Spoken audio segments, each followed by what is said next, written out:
Adapun tujuan pembelajaran kita pada materi ini, yaitu setelah selesai mengikuti pembelajaran ini, peserta pelatihan kompeten memfasilitasi pelatihan tatap muka di kelas sesuai dengan situasi pembelajaran.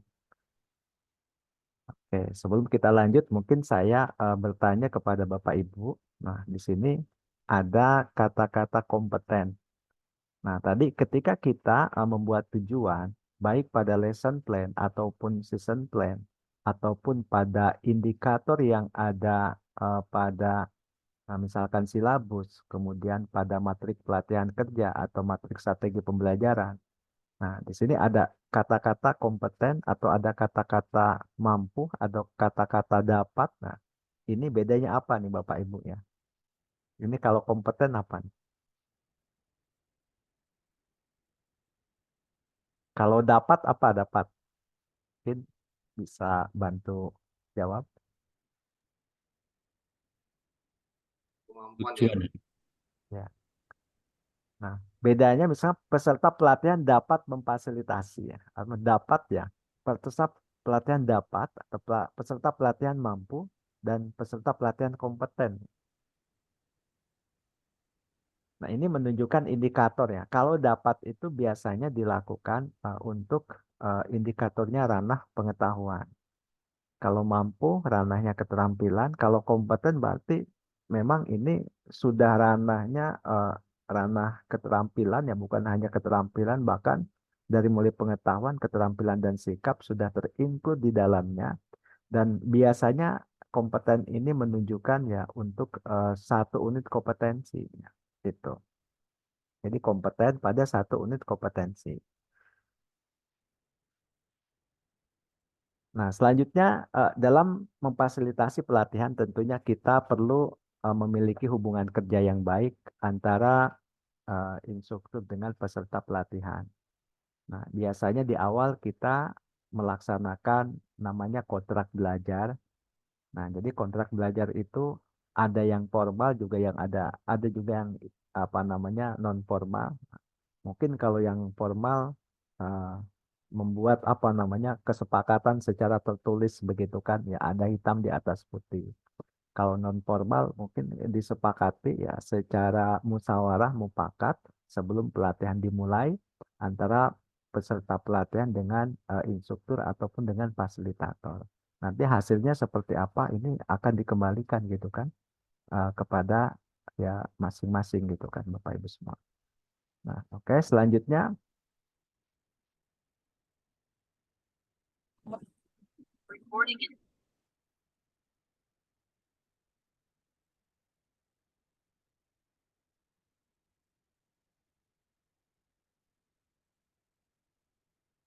ya.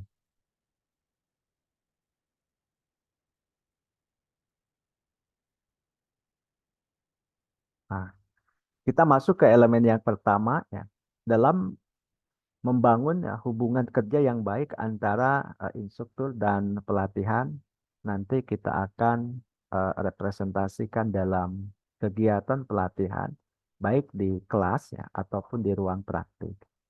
Nah, tentunya agar kegiatan pelatihan ini berjalan dengan baik, berjalan dengan lancar, maka tentunya kita perlu memilih metode yang sesuai, metode yang eh, bagus begitu kan itu.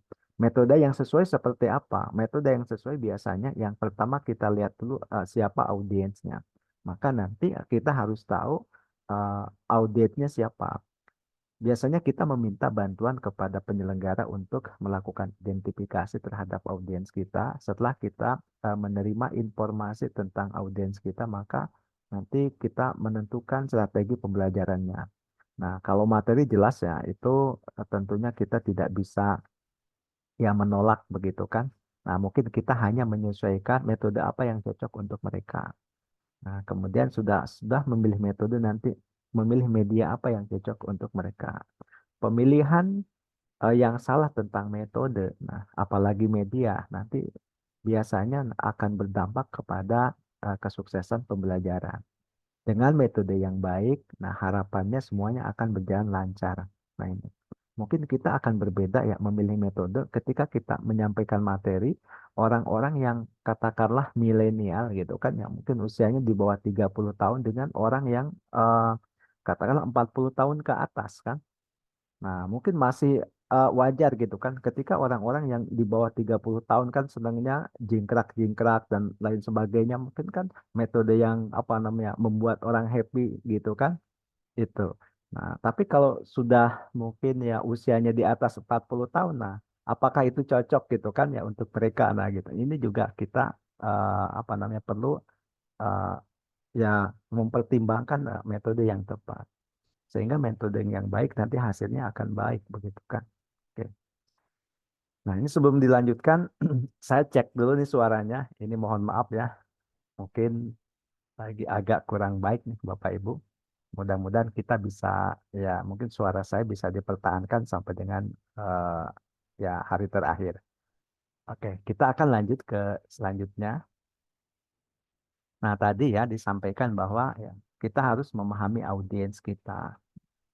Ya, ada beberapa hal yang memang perlu kita pahami. Yang pertama kita harus lihat usia, jenis kelamin, tingkat pendidikan, profesi, suku, karakter atau personality. Ya, memang ini sangat penting sekali. Dengan kita memahami siapa audiens kita, maka kita bisa menentukan metode yang tepat untuk melakukan pendekatan kita kepada eh, ya peserta belajar kita. Nah, selanjutnya di sini ada tugas dan tanggung jawab instruktur.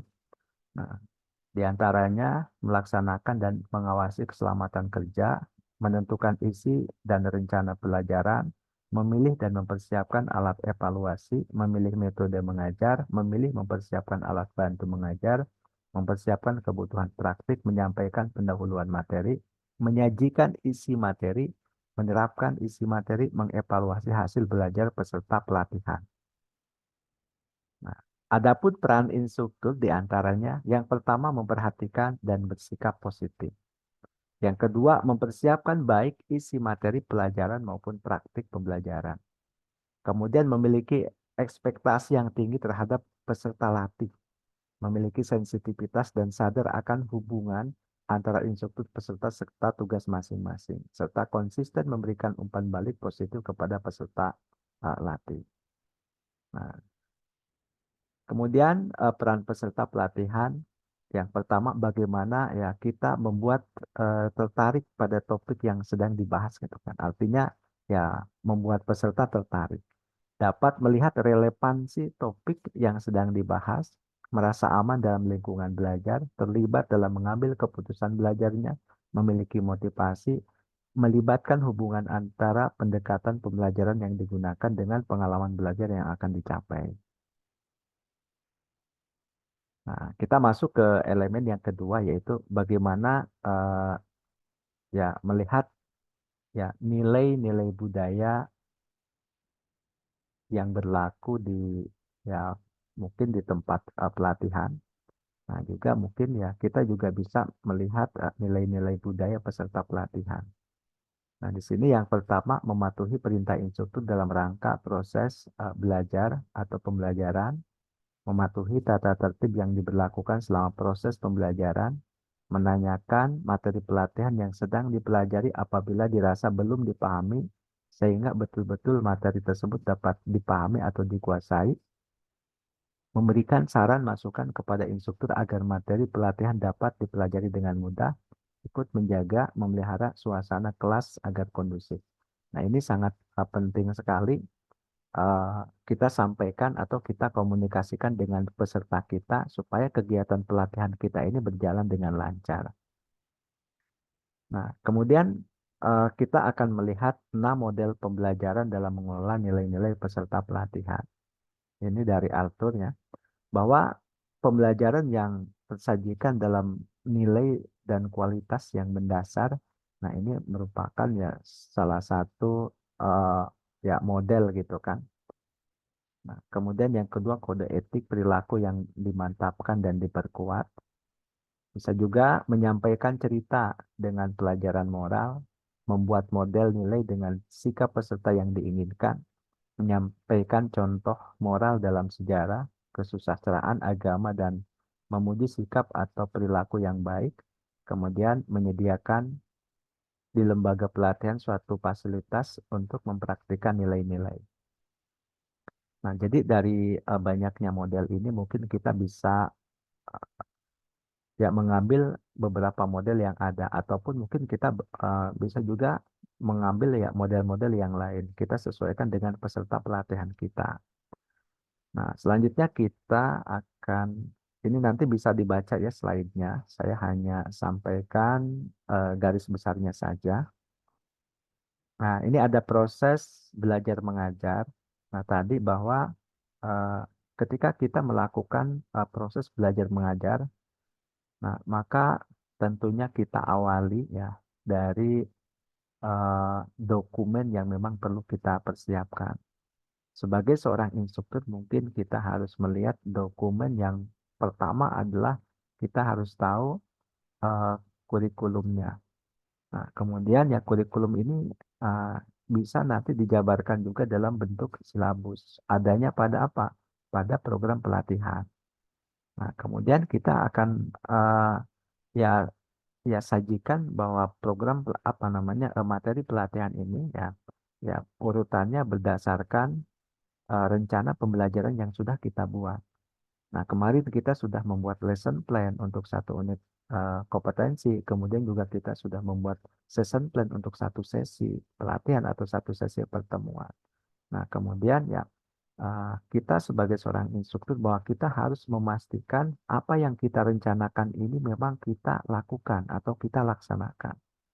Nah, sehingga nah, tujuan pembelajaran ini bisa tercapai. Tadi kan sudah dipraktekkan gitu kan. Tadi ada Pak Heri ya, sama Pak siapa tadi saya lupa gitu kan. Jadi mempraktekkan gitu kan dia. Misalkan dalam session plan ini kan di sana ada tujuan pembelajaran. Oh, tujuannya diambil dari mana? Ternyata diambil dari materi yang akan disampaikan.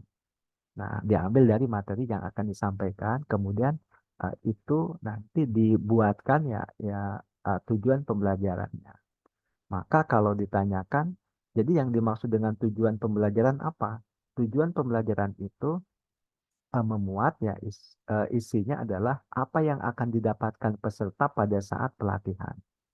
Nah, kalau di luar itu, misalkan setelah pelatihan ya mereka akan mendapatkan apa? Itu namanya manfaat. Maka tadi kita membuat tujuan pembelajaran dan manfaat pembelajaran.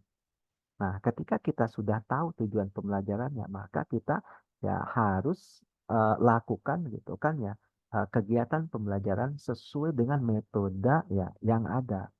Nah, hari ini kita sama-sama belajar tentang metodenya adalah 4 langkah mengajar.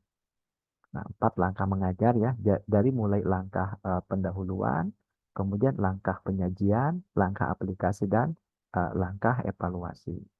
Nah, tentunya dari metode ini ya kita juga ya harus menentukan dengan cermat ya atau ya memilih dengan cermat ya misalkan ya, hari ini kita akan menyampaikan materi apa. Nah, kemudian juga setelah materinya kemudian menggunakan metodenya apa. Kemudian setelah itu ya jadi kita sampaikan. Nah, ketika materi dan metodenya sudah, ya siapkan alat dan bahan yang dibutuhkan. Di sana kita membutuhkan ya alat peraga apa gitu kan ya. Kalau memang sampai misalkan kita tidak menyampaikan misalkan alat peraga, padahal memang di ya session plan-nya ada. Nah, mungkin ini nanti tidak sesuai dengan ya tujuan pembelajaran. Ya, bisa saja begini gitu kan ya. Ketika kita sudah susun session plan dengan baik ya. Jadi pada saat ya kita menyampaikan materi, oh ini ada yang kurang nih, saya harus menyampaikan ini gitu kan ya. Nah itu nanti ini bisa dijadikan masukan ya untuk kegiatan pelatihan berikutnya. Ya kecuali mungkin di pembelajaran ya secara apa namanya aktual. Nah kemudian misalkan waktunya banyak, nah kalau session plan kan cuma 20 menit ya. Ini kan berbeda. Kita hanya 20 menit melakukan micro teaching. Nah, ini mungkin kan sangat terbatas. Nah. Jadi nanti Bapak Ibu bisa uji cobakan dulu bagaimana membuat micro teaching selama 20 menit. Nanti dirasakan. Nah, benar nggak saya mampu menyampaikan pendahuluan selama 3 menit gitu kan ini. Nah, saya dulu melatih itu secara parsial Bapak Ibu. Nah, misalkan di session plan saya 3 menit ataupun 4 menit, saya berusaha untuk katakanlah ya nanti berlatih di depan cermin. Nah, ini ya apa dengan waktu yang ada gitu kan. Saya pakai timer, akhirnya apa? Saya ya mungkin gagal gitu kan ya. Gagal. Kenapa? Karena kan kita biasanya kan instruktur kan enak kalau udah ngomong kan enak lupa waktu ya akhirnya apa ya waktu yang disediakan ternyata tidak sesuai begitu kan ya. Nah, padahal ini adalah misalkan session plan ini sebetulnya untuk melatih kita supaya ya kita ini bisa tepat waktu Bapak Ibu sesuai dengan rencana yang ada. Jadi kita berpatokannya pada waktu. Ya, mungkin kan di sini Bapak Ibu ingin menampilkan yang terbaik. Saya inginnya apa namanya bahwa yang saya sampaikan itu adalah ideal gitu kan ya. Tetapi kan waktunya tidak mencukupi. Nanti solusinya seperti apa? Sampaikan saja dengan waktu yang ada gitu kan ini. Nah, terus kemudian waktunya misalkan ya sempit, kemudian misalkan materinya banyak, ya mana yang perlu disampaikan? Sampaikan materi yang must know gitu kan itu. Yang must know dulu gitu kan, yang wajibnya dulu Bapak Ibu. Nanti kalau yang sunnah, yang sunahnya gitu kan, nanti bisa belakangan. Kalau memang waktunya cukup, nggak apa-apa gitu kan, materi itu juga disampaikan. Nah, jadi itu ya. Nah, selanjutnya, nah ini yang akan kita pelajari hari ini yaitu bagaimana kita nanti bisa mengaplikasikan 4 langkah mengajar ini ke dalam ya kegiatan pembelajaran sehari-hari atau kegiatan pelatihan. Nah, 4 langkah mengajar itu apa saja? Yang pertama adalah pendahuluan atau bisa disebut sebagai langkah motivasi. Nah, kemudian yang kedua adalah langkah penyajian. Nah, langkah penyajian ini adalah elaborasi, gitu kan. Yang ketiga adalah langkah aplikasi atau konsolidasi, dan yang keempat adalah langkah evaluasi. Nah, kemarin mungkin kita sudah lihat ya, saya sudah tampilkan ada gambar penguin gendut kemarin tuh, bahwa pendahuluan ini memang ya ini ibaratkan kepalanya. Yang namanya kepala berarti kan cuma sedikit, jadi waktunya singkat saja di pendahuluan. Nah, kemudian di penyajian, penyajian ini katakanlah apa namanya di apa isinya gitu kan, isi materi. Nah, isi materi itu dibagi dua, penyajian dengan aplikasi. Nah, mungkin untuk bagian penyajian tuh mungkin wilayahnya wilayah dada gitu kan, dia tidak terlalu lama. Mungkin namanya penguin gendut, yang gendutnya ada di mana? Di aplikasi gitu kan. Jadi waktu yang lebih lama bisa di aplikasi. Nah, kemudian bagian kakinya ini adalah bagian evaluasi. Ini ya, ilustrasi yang kemarin Bapak Ibu. Nah, kita lihat. Pada saat pendahuluan, apa yang kita lakukan? Nah, paling tidak di sini, ketika kita melaksanakan pendahuluan, walaupun walaupun apa namanya, waktunya cuma terbatas 20 menit, Bapak Ibu ya. Waktunya terbatas 20 menit. Nah, tapi kan pendahuluannya kan tidak 20 menit kan, Bapak Ibu ada yang menuliskan 2 menit, ada yang menuliskan 3 menit, dan ada yang menuliskan 4 menit. Nah, berapapun waktu yang Bapak Ibu rencanakan, nah, 2 persiapan ini harus dilakukan Bapak Ibu. Yang pertama ada persiapan instruktur untuk mengajar, di antaranya mengatur ruang kelas. Nah, contohnya seperti apa? Pada saat kita menyiapkan ruang kelas, nah, misalkan kita menanyakan, misalkan, apakah suhu di ruangan ini sudah sesuai gitu kan ya. Nah, ini kan ya, bagaimana dengan ventilasinya, bagaimana dengan penerangan gitu kan. Nah, ini disampaikan.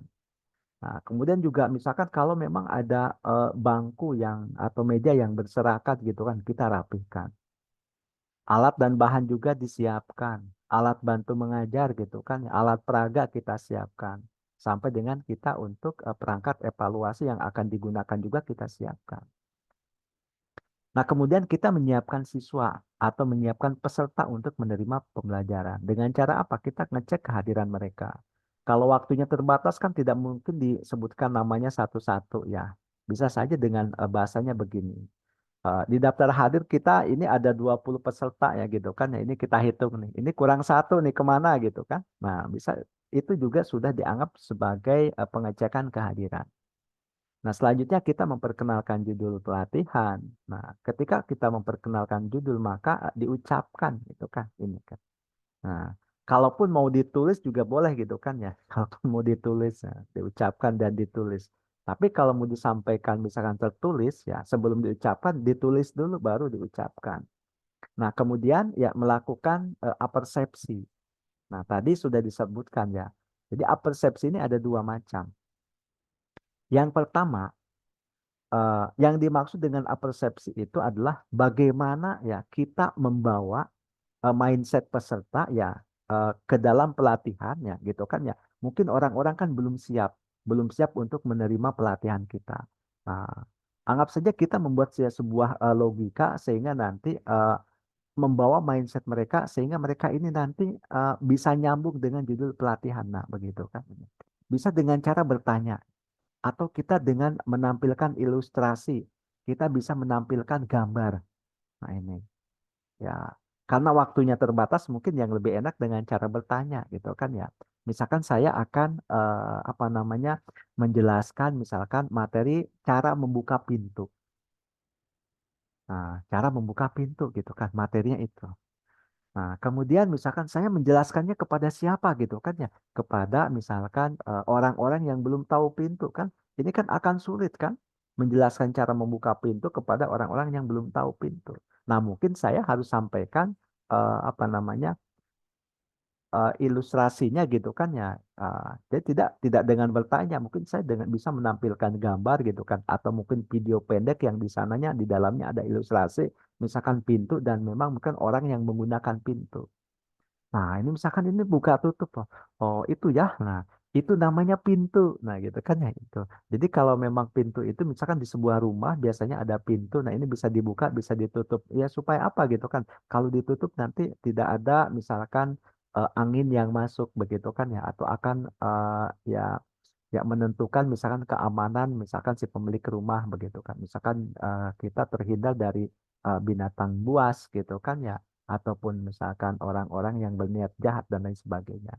Nah, maka pada saat atau pada kali ini saya akan menyampaikan materi tentang cara membuka pintu. Kalau kepada orang yang belum paham tentang pintu. Tapi kepada orang yang sudah paham cukup kita tanya saja. Nah, misalkan Bapak Ibu atau teman-teman atau adik-adik, ada yang tahu pintu? Ada. Fungsinya apa pintu? Ini. Oke, kalau gitu sudah tahu semua ya? Sudah. Nah, hari ini saya akan menjelaskan materi cara membuka pintu. Nah, kalau kondisi yang kedua adalah kondisi di mana kita melanjutkan pelajaran sebelumnya. Nah, gitu kan ya. Artinya misalkan ini adalah pertemuan yang kedua, gitu kan tuh. Mungkin pelajaran yang lalu saya sudah menjelaskan tentang definisi pintu, kemudian misalkan bagian-bagian pintu dan fungsi pintu, gitu kan ya. Maka saya bisa menyampaikan kepada mereka. Nah, pada minggu yang lalu saya sudah menjelaskan tentang pintu ya, dari mulai pengertian, kemudian fungsi dan bagian-bagian pintu. Gitu kan. Ada yang masih ingat? Ada gitu kan. Peserta kan langsung gitu kan respon. Nah, kalau masih ingat, maka pada hari ini saya akan menjelaskan ya cara membuka pintu. Nah, jadi bagaimana menyambungkan ya mindset yang sebelumnya misalkan dengan judul pelatihan itu namanya adalah apersepsi. Nah, nah, mungkin di apersepsi juga kita bisa mengecek pengetahuan peserta tadi dengan cara bertanya. Kemudian juga kita bisa menjelaskan tujuan pembelajaran dan manfaat pembelajaran. Ini semuanya disampaikan di mana? Di langkah pendahuluan. Oke.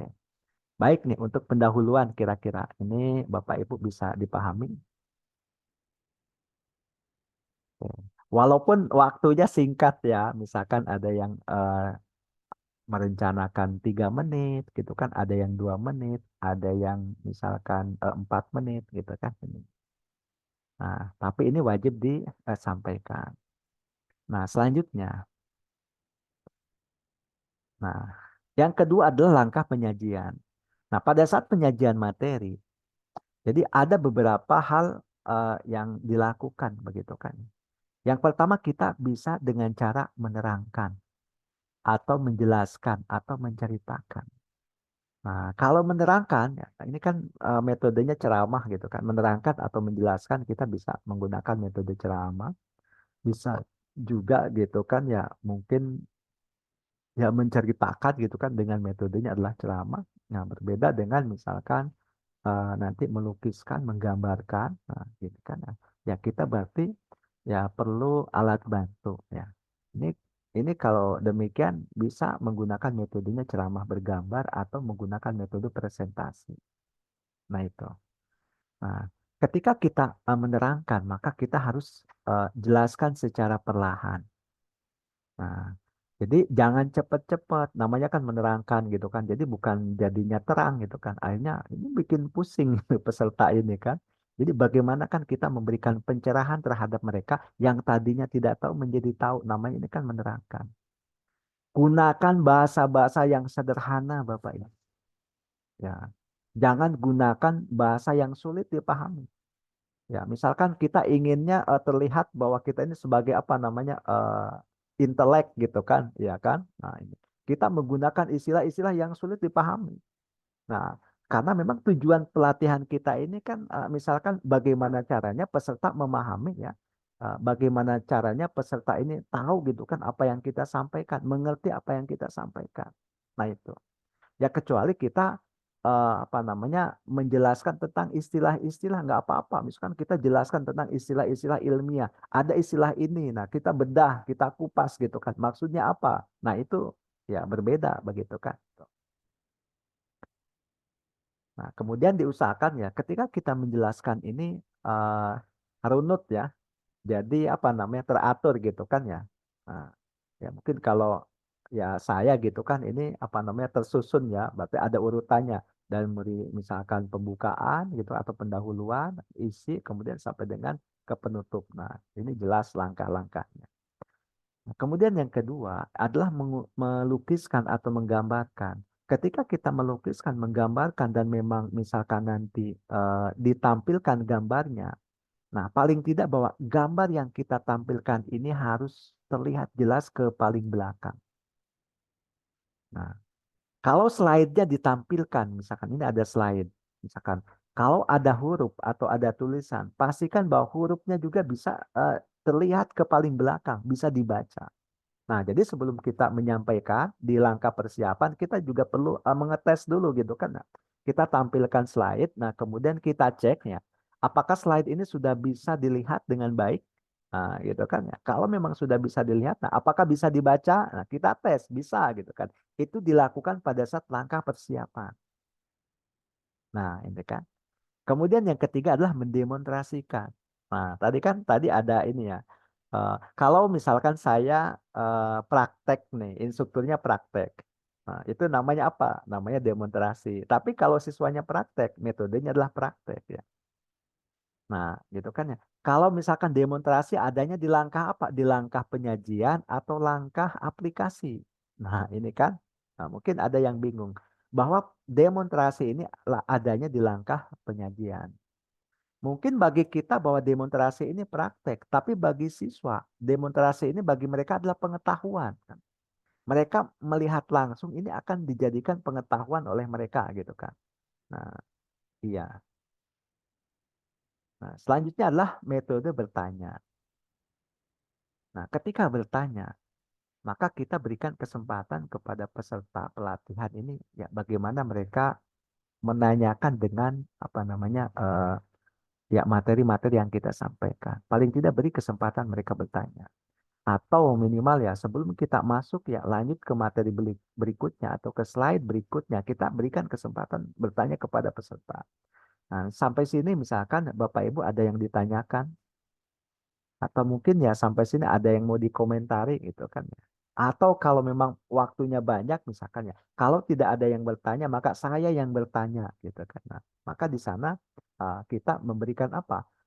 Ya ya melakukan gitu kan ya ya apa namanya ya ya memberikan ini ya kepada peserta tuh ya ya sehingga peserta ini apa namanya kita stimulan supaya mereka ini aktif gitu kan ya. Jadi kita memberikan pertanyaan supaya peserta ini mau aktif ya dengan kita begitu kan. Jadi mau melakukan interaktif. Kita memancing istilahnya begitu.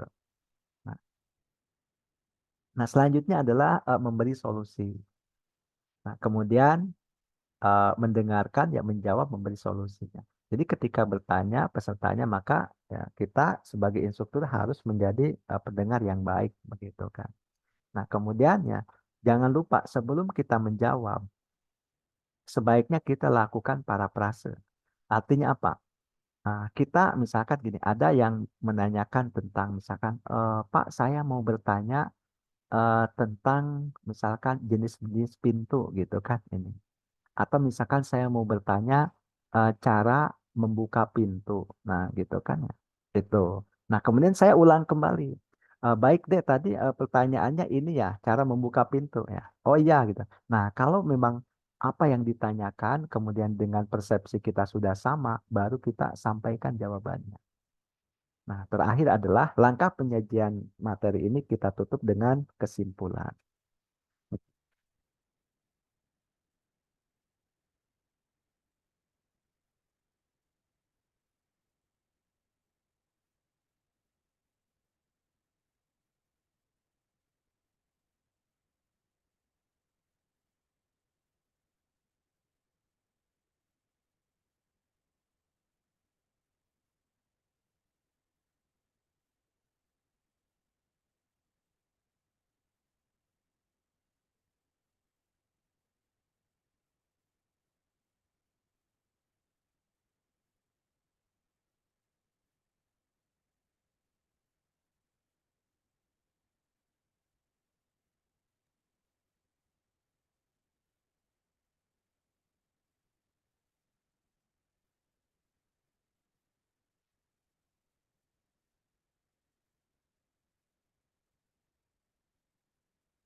Suara Pak Nanang tidak terdengar, Pak. Maaf.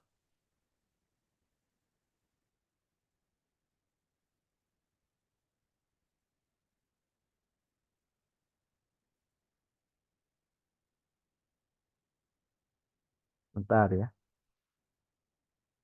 Sudah terdengar lagi, Pak. Cek 1, 2, 3.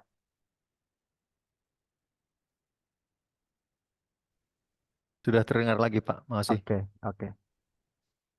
Ah, nah itu ya. Jadi aplikasi ini ada dua. Ada aplikasi untuk teori dan ada aplikasi untuk praktek. Nah, aplikasi untuk teori dengan cara apa? Dengan cara kita memberikan tugas-tugas kepada peserta. Nah, tugasnya bisa berupa pertanyaan gitu kan, ini. Atau juga bisa berupa misalkan pertanyaan dalam bentuk diskusi. Nah, itu.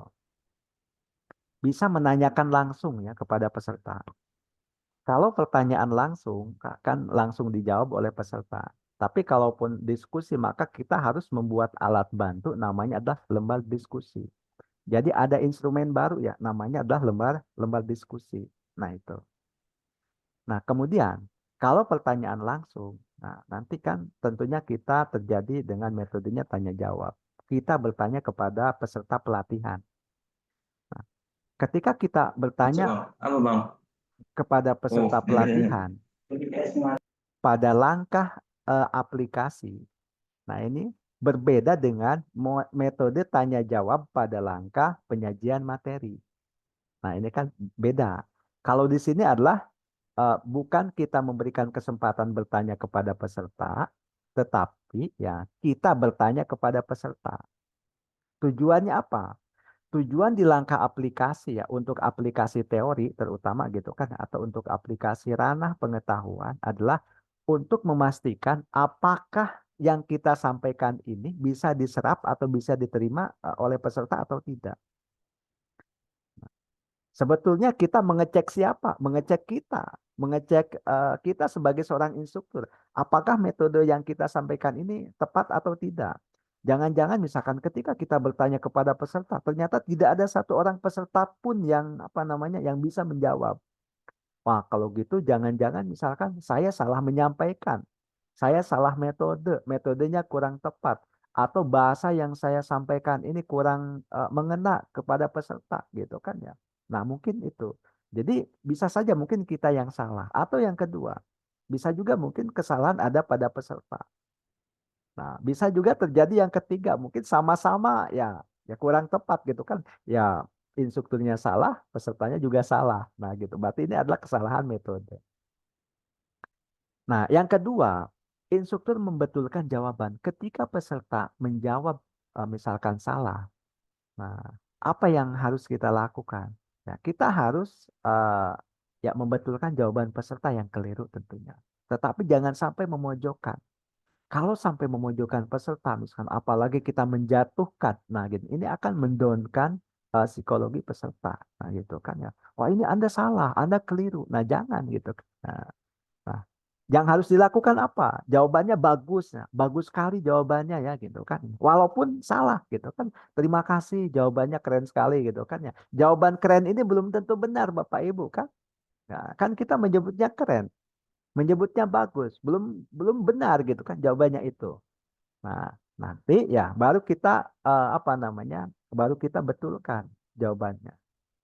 Nah, itu Bapak Ibu ya. Kemudian yang kedua, ketika jawabannya sudah benar, maka tidak salah kalau kita juga memberikan penguatan kepada peserta. Nah, apalagi misalkan kita misalkan kepada peserta yang menjawab benar gitu kan, kita memberikan penghargaan. Nah, dengan cara apa? Misalkan siapa yang bisa menjawab pertanyaan saya nanti akan saya kasih hadiah gitu kan ya. Nah, di sana ada motivasi.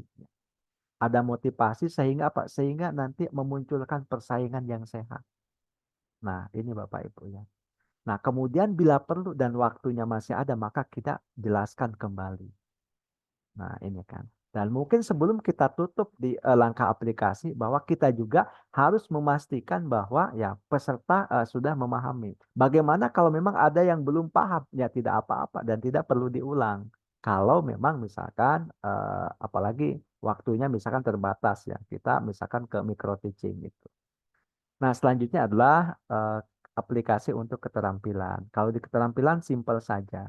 Jadi aplikasinya yang pertama pastinya kan praktek kan. Jadi sebelum kita praktek bahwa kita cek dulu kondisi ruangannya. Kemudian perhatikan K3-nya gitu kan ini. Nah, kemudian tunjukkan juga pekerjaan yang harus dilakukan. Nah, kemudian ya pada saat kita memberikan instruksi ya atau tugas praktek kepada peserta. Nah, beri bantuan ya dengan misalkan kita menyampaikan melalui instrumen berupa job sheet atau lembar kerja praktek kepada siswa. Ya supaya apa? Yang namanya kan ngomong kadang-kadang orang tuh kan tidak nangkep semuanya. Tapi kalau ada lembar kerjanya gitu kan, kalau ada instruksi kerjanya kan kita enak gitu kan. Mungkin pesertanya juga, oh iya saya lupa tadi Pak ini sudah menjelaskan, tetapi ketika di sini di instruksi kerjanya sudah dijelaskan detail langkah-langkahnya berurutan gitu kan, maka akan memudahkan peserta dalam melakukan praktik. Nah, kemudian lakukan pengawasan terhadap peserta. Kenapa? Yang namanya peserta kan kita tidak tahu begitu kan. Kalau memang ada tindakan peserta yang membahayakan, jangan sampai misalkan ya mereka berbuat apa namanya sampai dengan membahayakan peserta. Pokoknya langsung hentikan saja Bapak Ibu. Nah, apalagi memang misalkan yang berkaitan dengan ya resiko tinggi gitu kan. Nah, misalkan gini, ketika saya mau mengajar tentang misalkan bagaimana cara membubut, nah begitu kan. Saya melihat nih, ada peserta dia melakukan hal ceroboh gitu kan. Kalau tidak saya hentikan, bukan benda kerjanya yang dibubut, tapi malah tangannya yang terbubut. Nah, ini bahaya begitu kan itu. Maka kita harus hentikan, jangan sampai kecelakaan itu terjadi. Nah, disinilah pentingnya pengawasan. Nah, kemudian juga berikan bantuan bila perlu. Dan memang waktunya masih ada, maka bisa juga kita jelaskan kembali bagaimana step by stepnya gitu kan, atau langkah-langkahnya dalam apa namanya ya melakukan ini ya aplikasi atau kerja praktek kerja gitu kan dalam langkah aplikasi itu. Nah, kemudian ya ini adalah langkah yang terakhir Bapak Ibu adalah evaluasi. Evaluasi adalah proses pengumpulan bukti kompetensi sebagai dasar dalam pengambilan keputusan. Nah, evaluasi pelatihan adalah pengumpulan dan penafsiran informasi yang berkesinambungan dalam proses pelatihan agar dapat diambil suatu keputusan. Nah, jadi bedanya evaluasi dengan aplikasi apa? Nah, kan sama-sama mengukur kan? Kalau evaluasi untuk mengukur peserta. Nah, untuk mengukur peserta pelatihan Bapak Ibu ya. Jadi misalkan sampai sejauh mana ya mereka memiliki kompetensinya gitu kan. Ini adalah kita lakukan pada saat apa? Pada saat evaluasi. Nah, jadi pada pelatihan ini ya, pelatihan berbasis kompetensi, maka kita mengenal dua jenis evaluasi. Nah, evaluasi yang pertama adalah eh, formative test. Nah, formative test gitu kan. Jadi formative test ini apa? Ketika kita sudah menjelaskan misalkan satu topik selesai atau satu elemen kompetensi selesai, kemudian dilakukan evaluasi, itu namanya adalah formative test atau tes formatif. Nah, jadi setelah satu topik selesai atau setelah satu elemen selesai dilakukan namanya ya tes ya, itu namanya adalah formative test. Nah, yang kedua adalah summative test atau tes sumatif. Ketika kita sudah menyelesaikan satu unit kompetensi, nah semuanya kan, berarti elemennya sudah semuanya gitu kan, KUK-nya udah semuanya disampaikan. Nah, kemudian kita melakukan tes. Itu namanya adalah summative test. Nah, jadi evaluasi ya dalam PBK ini ada dua bentuknya. Ada formative test dan ada summative test. Nah, gitu kan. Nah, kemarin ada yang bertanya gitu kan ya.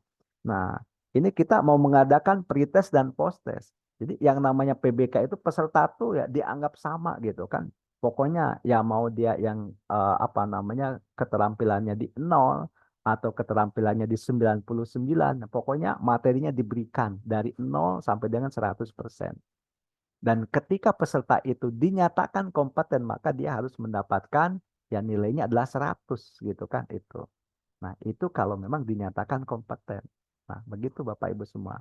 Ya kecuali mungkin kalau di skala pelatihan. Kalau di skala pelatihan bisa aja lah gitu kan. Ini dengan kesepakatan kita, mungkin ada aturan internal, katakanlah. Pokoknya kalau dilakukan tes, misalkan peserta mendapatkan nilai misalkan 70, dia sudah dianggap lulus. Nah, dianggap kompeten. Kalau kurang dari 70, dianggapnya belum kompeten atau belum lulus gitu kan ini. Kalau belum lulus, dia harus melakukan apa ya? Mungkin dia harus melakukan remedial begitu kan itu. Nah, bisa dengan seperti itu. Nah, tapi kalau nilainya misalkan parah, ya gitu kan ya, ini nggak bisa nih dengan cara remedial. Mungkin dia harus melakukan atau mengikuti kegiatan pelatihan ulang. Oke, nah ini ya Bapak Ibu ya, bedanya aplikasi dengan evaluasi. Jadi kalau aplikasi itu sebetulnya untuk mengukur kita sebagai instruktur gitu kan. Tapi kalau evaluasi benar-benar mengukur peserta pelatihan. Baik, sampai sini Bapak Ibu. Nah, tadi kita sudah belajar gitu kan tentang 4 langkah mengajar. Nah, 4 langkah mengajar ini kita lakukan pada saat kegiatan pelatihan ya, baik di kelas ya maupun di lapangan gitu kan, maupun di tempat praktek.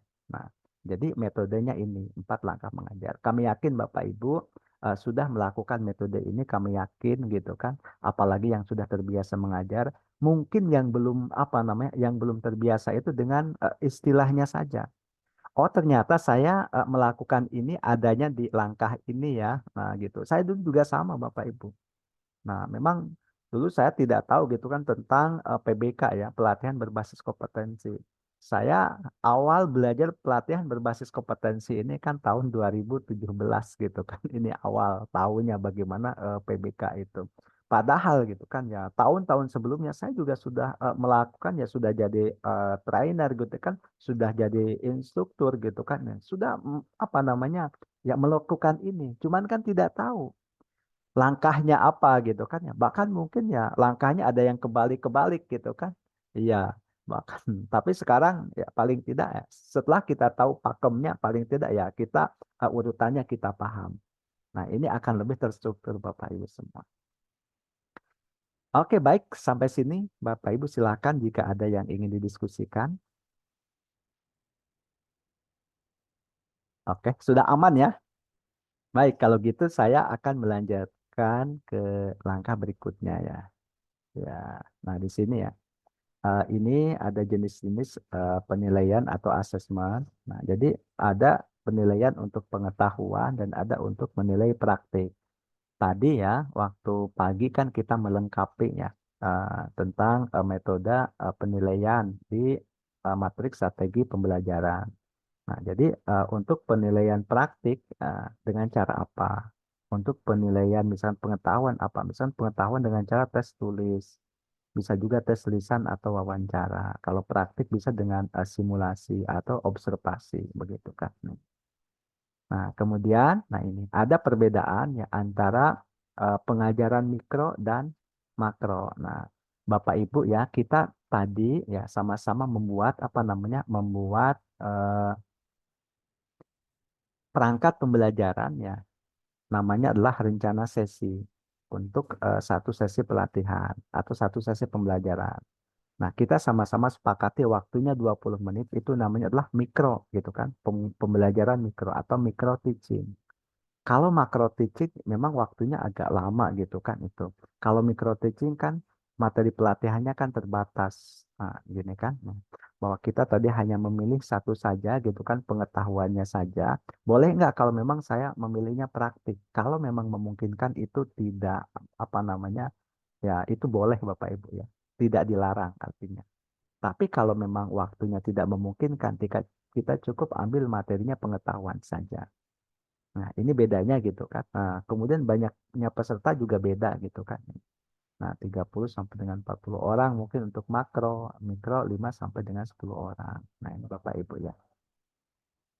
Nah, selanjutnya, nah ini yang terakhir adalah memonitor proses pembelajaran, maka ya kita menyiapkan lembar penilaian proses pembelajaran, menyiapkan kriteria pelatihan, melakukan menilai ya proses pembelajaran sesuai dengan lembar penilaian yang sudah disiapkan berdasarkan kriteria yang telah ditetapkan.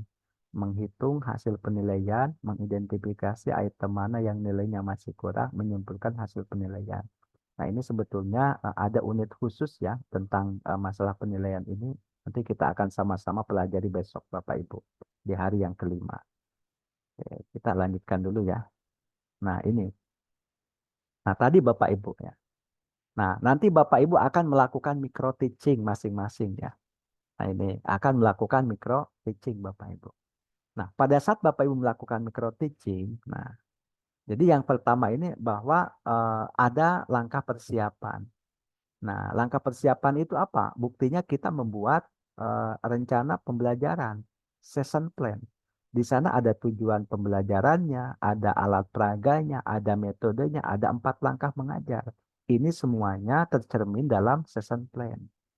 Nah, kemudian yang kedua, ada persiapan diri atau persiapan kelas. Kita mempersiapkan ruang kelas, alat peraga, media pembelajaran, mental, dan fisik.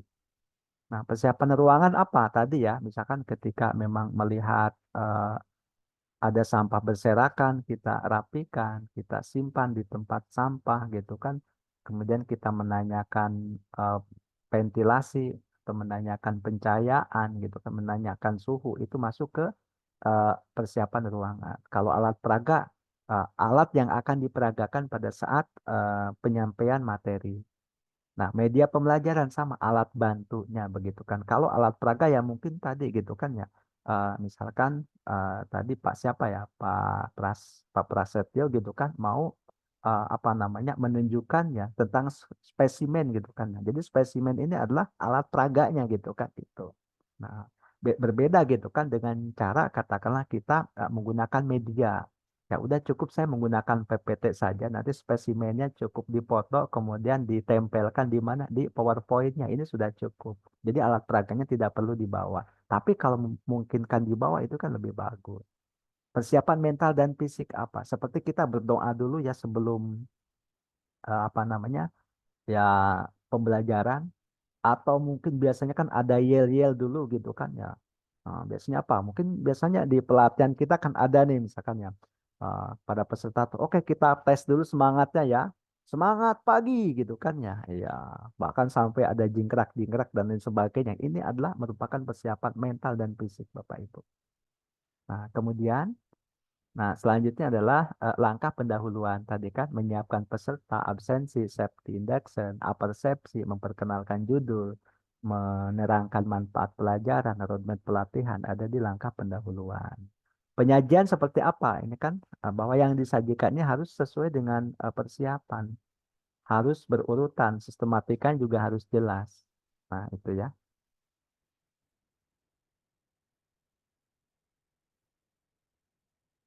Oke, cek. Ini suara saya masih aman Bapak Ibu? Aman, Pak. Eh, Aman. Barusan ada report hilang suaranya. Aman ya, terima kasih nih. Nah, kemudian yang kedua ini suaranya. Nah, ini kebetulan sekali ya suaranya nih. Nah, pastikan ya ketika kita berbicara bahwa suara kita ini terdengar oleh semua peserta. Pastikan yang paling belakang ini dia bisa mendengarkan suara kita.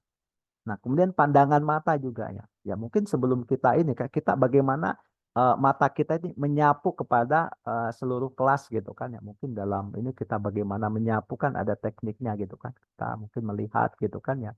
Nah, itu kan ya, ya, tidak perlu ditatap satu-satu Bapak Ibu semua gitu kan. Apalagi misalkan ada sesuatu, wah ini natapnya lama gitu kan nanti ya mungkin ada ekspektasi lain terhadap kita begitu kan. Kemudian sikap mengajar. Nah, sikap mengajar ini juga penting Bapak Ibu ya. Yang pertama paling tidak gitu kan kita tampilkan ya penampilan yang terbaik kita gitu kan ya. Nah, apakah misalkan aturannya misalkan ketika pengajar ini misalkan harus memakai uniform khusus gitu kan yang telah ditetapkan. Nah, kita ikuti aturannya. Pakaian yang rapi. Nah, kemudian juga ya mungkin ya apa namanya ya pokoknya sikap kita rapi. Nah, kemudian juga kita datang tepat waktu. Kemudian pada saat mengajar, jangan duduk di meja gitu kan ya. Kan ada instruktur yang memang dia duduk di meja ini kan kurang sopan Bapak Ibu. Kemudian pada saat mengajar misalkan tangannya masuk kemana tuh? Masuk ke saku celana gitu kan. Mungkin Bapak Ibu pernah kan lihat pengajar yang katakanlah tangannya masuk ke saku celana gitu kan ini. Nah, kemudian atau dia tangannya digendong gitu kan di punggung gitu kan. Ada juga kan yang demikian kan. Nah, terus ada apa lagi yang sikap-sikap yang memang ini. Nah, kemudian misalkan pada saat dia ini ya, dia menggunakan pointer. Tahu kan pointer ya yang ini ya, yang ditunjuk gitu kan ke slide. Nah, ini diputar-putar gitu kan. Nah, seperti ini gitu kan ya. Ya padahal cukup aja ditunjukkan ini kan misalkan ini adalah judul ya gitu kan. Ini adalah langkah penyajian ya tidak perlu diputar-putar. Ya apalagi memang misalkan disorotkan disenterkan ke ya peserta ya memang ini jangan gitu kan. Nah, kemudian penguasaan bahan pembelajaran ini sangat penting Bapak Ibu ya. Nah, kenapa? Dengan kita menguasai materi pembelajaran, maka kita akan dengan mudah menyampaikan materi ini secara berurutan dan secara teratur sesuai dengan waktu yang ditentukan. Nah, ini dengan kita menguasai ya materi pembelajaran, apalagi kita tahu dengan kunci-kunci pokok pembelajarannya. Nah, misalkan waktunya terbatas, nggak mungkin kan kita sampaikan semuanya. Nah, nggak kebayang kan, misalkan kalau saya menyampaikan materi ini kepada Bapak Ibu semuanya begitu kan secara detail, misalkan, apalagi misalkan poin per poin, yang jelas waktunya nggak akan cukup. Ya, satu unit kompetensi saja mungkin seharian gitu kan kita baru baru beres untuk menjelaskan materinya. Belum lagi Bapak Ibu kan harus mengerjakan tugas ya, harus mengerjakan evidence. Ah, ini nggak kebayang Bapak Ibu semua kan. Maka yang perlu dilakukan oleh kita ini ya sebagai seorang instruktur, selain kita menguasai materi, maka kita kuasai juga kunci pokoknya. Nah itu.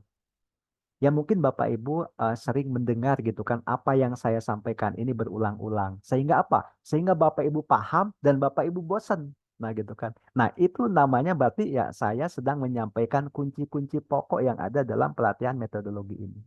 Sehingga apa? Sehingga betul-betul peserta ini ya dia mengetahui walaupun tidak menguasai semua materi, tapi paling tidak yang pokoknya bisa dikuasai oleh peserta. Nah, kemudian kita memberikan pertanyaan memelihara partisipasi. Nah, tadi kan saya menyampaikan gitu kan ya. Kalau memang misalkan peserta kita diam, maka kita pancing mereka supaya mereka mau melakukan interaktif gitu kan. Supaya mereka ini misalkan ya mau berpartisipasi ya. Kita juga bisa mengajukan apa pertanyaan untuk memelihara partisipasi. Nah, alat peraga yang sudah disiapkan ini maka wajib digunakan Bapak Ibu. Kalau memang tidak digunakan ya maka nanti nilainya tidak ada. Nah, misalkan tadi kan apa namanya ada ya pertanyaan gitu kan. Nah, misalkan pertanyaannya, misalkan ini saya di season term dituliskan alat peraganya atau medianya gitu, tapi tidak dipakai. Kan ini buat jaga-jaga. Nah, gitu kan ya. Pokoknya yang dituliskan maka harus digunakan gitu kan. Kalau tidak digunakan maka nanti nilainya kecil. Kalau memang dalam apa namanya? Ya, dalam ujian gitu kan. Nah, nilainya kecil. Nah, seperti ini ya. Nah, ini kan nilainya misalkan ada A, B, C, D ya mungkin nilainya dia nol gitu kan. Karena tidak digunakan. Nah, itu. Kalau memang digunakan hanya asal saja nilainya berapa, nah gitu kan. Tuh. Nah, kemudian memberikan kesempatan bertanya kepada peserta pelatihan. Nah, kemudian penguasaan kelas ini penting Bapak Ibu ya. Apalagi misalkan kita baru nih, baru masuk kelas gitu kan. Paling tidak gitu kan, di 3 menit pertama atau 5 menit pertama kita harus sudah bisa menguasai kelas. Kenapa demikian? Ada yang dinamakan golden time ya. Jadi golden time ini adalah di mana waktu kita harus bisa menyesuaikan kelas. Di mana waktu kita bisa menguasai kelas Bapak Ibu. Nah, biasanya gini, saya bahkan pernah ya pengalaman berkali-kali gitu kan. Nah, artinya saya diterjunkan memang di daerah yang katakanlah ini ya pesertanya ya troublemaker Bapak Ibu. Nah, saya dapat info gitu kan dari apa namanya instruktur yang lain, dia pernah ngajar gitu kan di kelas itu gitu kan. Kemudian saya diterjunkan juga ngajar di sana gitu kan. Akhirnya apa? Wah, memang benar nih kondisinya seperti ini. Akhirnya apa? Ya saya bikin game gitu kan di awal ini sehingga mereka ini ya apa antusias terhadap kita. Kalau itu kelasnya sudah bisa dipegang Bapak Ibu ya, dalam waktu 5 menit maksimal udah selesai ke sananya. Kegiatan pembelajaran itu lancar. Tapi kalau kita tidak bisa mengkondisikan, ya kita ngajar peserta juga dia ya masing-masing sibuk. Nah gitu. Nah, kemudian juga perlu dilakukan moving class. Moving class ini apa? Kita pindah-pindah gitu kan. Misalkan dari depan pindah ke belakang gitu kan. Ini kita boleh melakukan moving class. Ya supaya apa? Ya supaya tidak jenuh gitu kan. Kemudian peserta juga merasa diperhatikan. Tetapi yang tidak boleh dilakukan ini adalah kita berbicara ya, berbicara memberikan materi sambil apa namanya membelakangi peserta tidak boleh. Kan saya dari belakang mau ke depan ya, udah jalan aja dulu. Nah, sudah ada di depan baru kita ngomong Bapak Ibu. Dan kemudian yang tidak boleh ini ya pada saat kita apa namanya melakukan ya pelatihan yang berbasis slide ya, kita fokus pada slide. Nah, jadi kita melihat slide-nya gitu kan ya. Ini. Nah, kemudian justru peserta ini di belakangnya sama kita. Jadi kalau begitu mungkin pelatihannya bukan pelatihan tatap muka Bapak Ibu. Tapi mungkin pelatihannya tatap punggung gitu kan ya. Jadi pesertanya menatap punggung kita. Ya harusnya kita kan ke peserta. Kan slide ini hanya alat bantu kan. Alat bantu pelatihan. Nah, jadi kan kita tadi kan sudah membuat ya PowerPoint gitu kan. Jadi yang namanya PowerPoint ya, yang namanya slide presentasi itu hanya alat bantu saja. Di PowerPoint atau pada PowerPoint kan ini hanya poin-poinnya saja Bapak Ibu ya. Tidak materinya secara mendetail, tidak. Kan kita menjelaskan ini kan detailingnya gitu kan. Misalkan ini kan, saya poin-poin ini gitu kan. Ini kalau dijelaskan materinya kan ini aslinya sudah ada di modul gitu kan. Nah, di sini ya mungkin saya hanya menjelaskan gitu kan dari materi yang ada secara garis besarnya gitu kan. Nah, itu Bapak Ibu. Kalau dituliskan di sini kan nggak mungkin. Nah, jadi gitu. Jadi walaupun misalkan kita tidak lihat slide-nya, nggak masalah. Toh kita sudah tahu ya, kita sudah kuasai materinya. Jangan sampai ya kita membelakangi peserta itu yang tidak boleh. Baru terakhir penyajian materi ditutup dengan kesimpulan. Nah, ini Bapak Ibu ya, ini sebagai ini. Nah, ini langkah aplikasi tadi ya.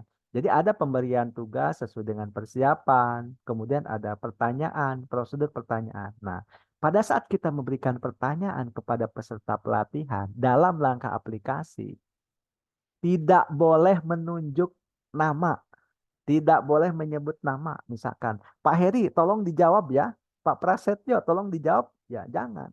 Jadi kita sampaikan pertanyaan ini kepada umum ya, kepada semuanya.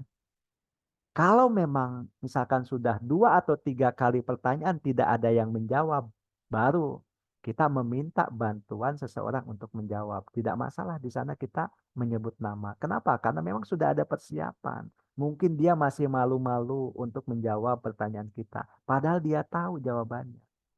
Nah, itu ya.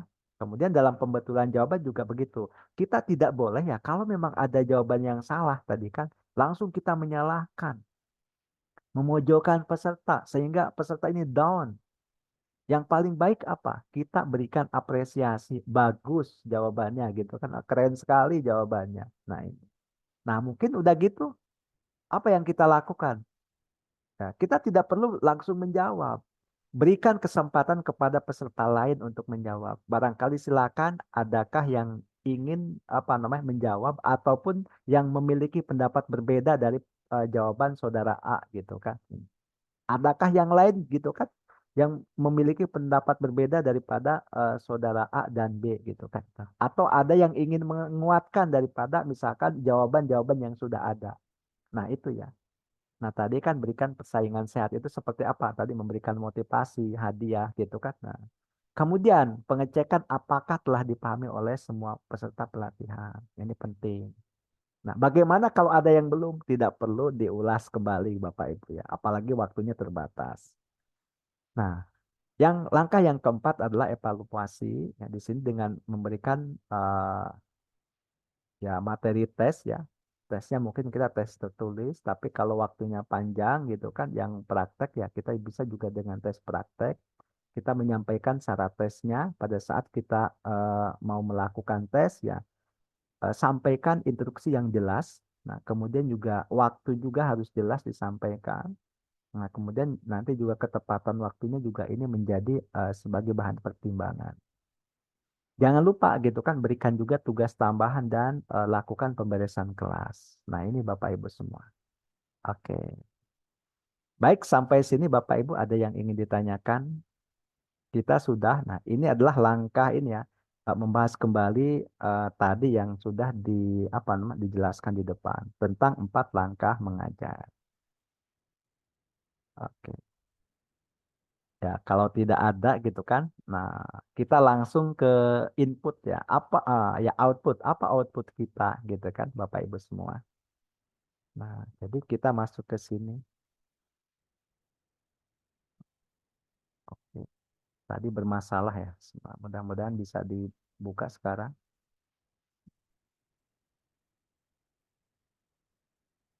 Nah, ini ya.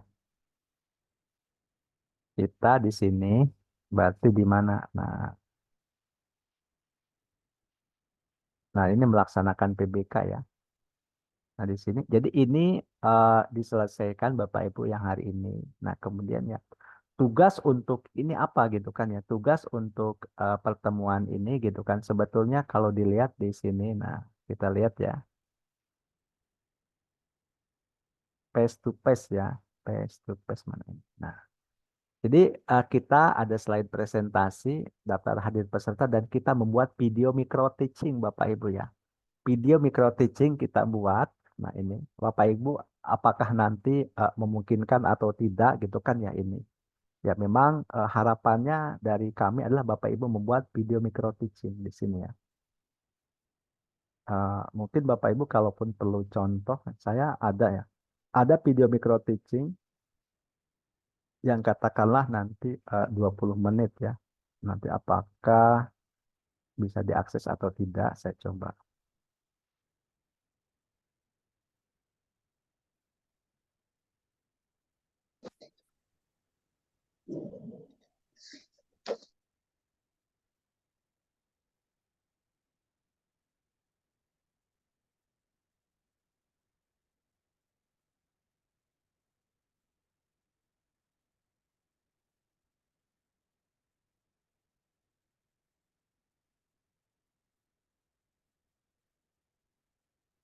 Nah, suaranya terdengar tidak Bapak Ibu? Barusan. Tidak ada, Pak. Belum ada, Pak. Belum Tidak, ada Pak. suara ya? Oke. Nanti caranya sebentar ya.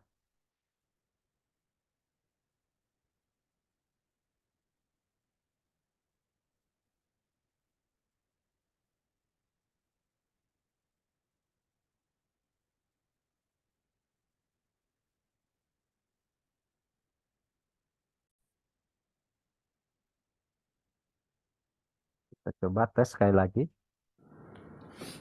Baik, Bapak Ibu. sebelum kita mulai, apakah semuanya sudah siap untuk belajar? Ada suaranya Bapak Ibu? Aman, Pak. Terdengar. Ada, Pak. Ada. Oke, kalau gitu kita akan tonton ya. Baik, Bapak Ibu, sebelum kita mulai, apakah semuanya sudah siap untuk belajar? Siap. Sudah siap. Oke, kalau sudah siap, ini adalah modulnya yang di depan. Silakan modulnya diambil. Saya bagikan modulnya secara digital. Oke, silakan di-scan. Apakah semuanya sudah bisa? Nah, kalau yang belum bisa, silakan Anda klik ini ya, bit.ly. Ini huruf kapital semua, LI strip dig 4. Oke. Nah, bagaimana suhu di ruangan ini? Apakah sudah sesuai? Terlalu dingin. Oke, mungkin nanti di bagian belakang ya, yang terlalu dingin nanti diatur. Pencahayaannya bagaimana? Oke, Pak. Sudah oke? Ventilasi? Aman. Aman atau tidak ada ventilasi? Ya. Oke, baik. Baik, kalau gitu kita akan mulai pembelajaran kita hari ini, dan pastikan modulnya sudah bisa dibuka. Sudah bisa? Sudah, Pak. Oke, kalau sudah bisa saya akan mulai. Assalamualaikum warahmatullahi wabarakatuh. Waalaikumsalam warahmatullahi wabarakatuh. Sebelum kita memulai aktivitas kita pada kesempatan pagi hari ini, mari sama-sama kita awali dengan doa.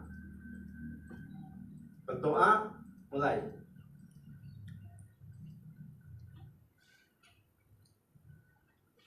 Berdoa selesai. Mudah-mudahan ya kita senantiasa semangat, dan sebelumnya izinkan ya saya memperkenalkan diri pada kesempatan pagi hari ini.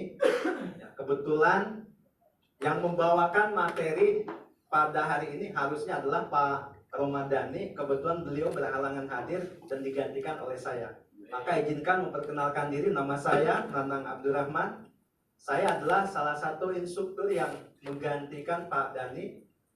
Kemudian aktivitas saya sehari-hari selain sebagai instruktur, saya juga sebagai mentor bisnis. Dan ada beberapa orang yang hari ini sedang saya mentoring.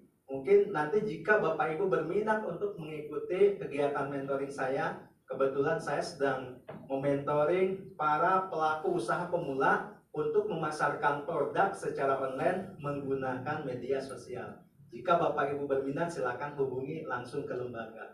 Nanti akan dikoneksikan dengan saya.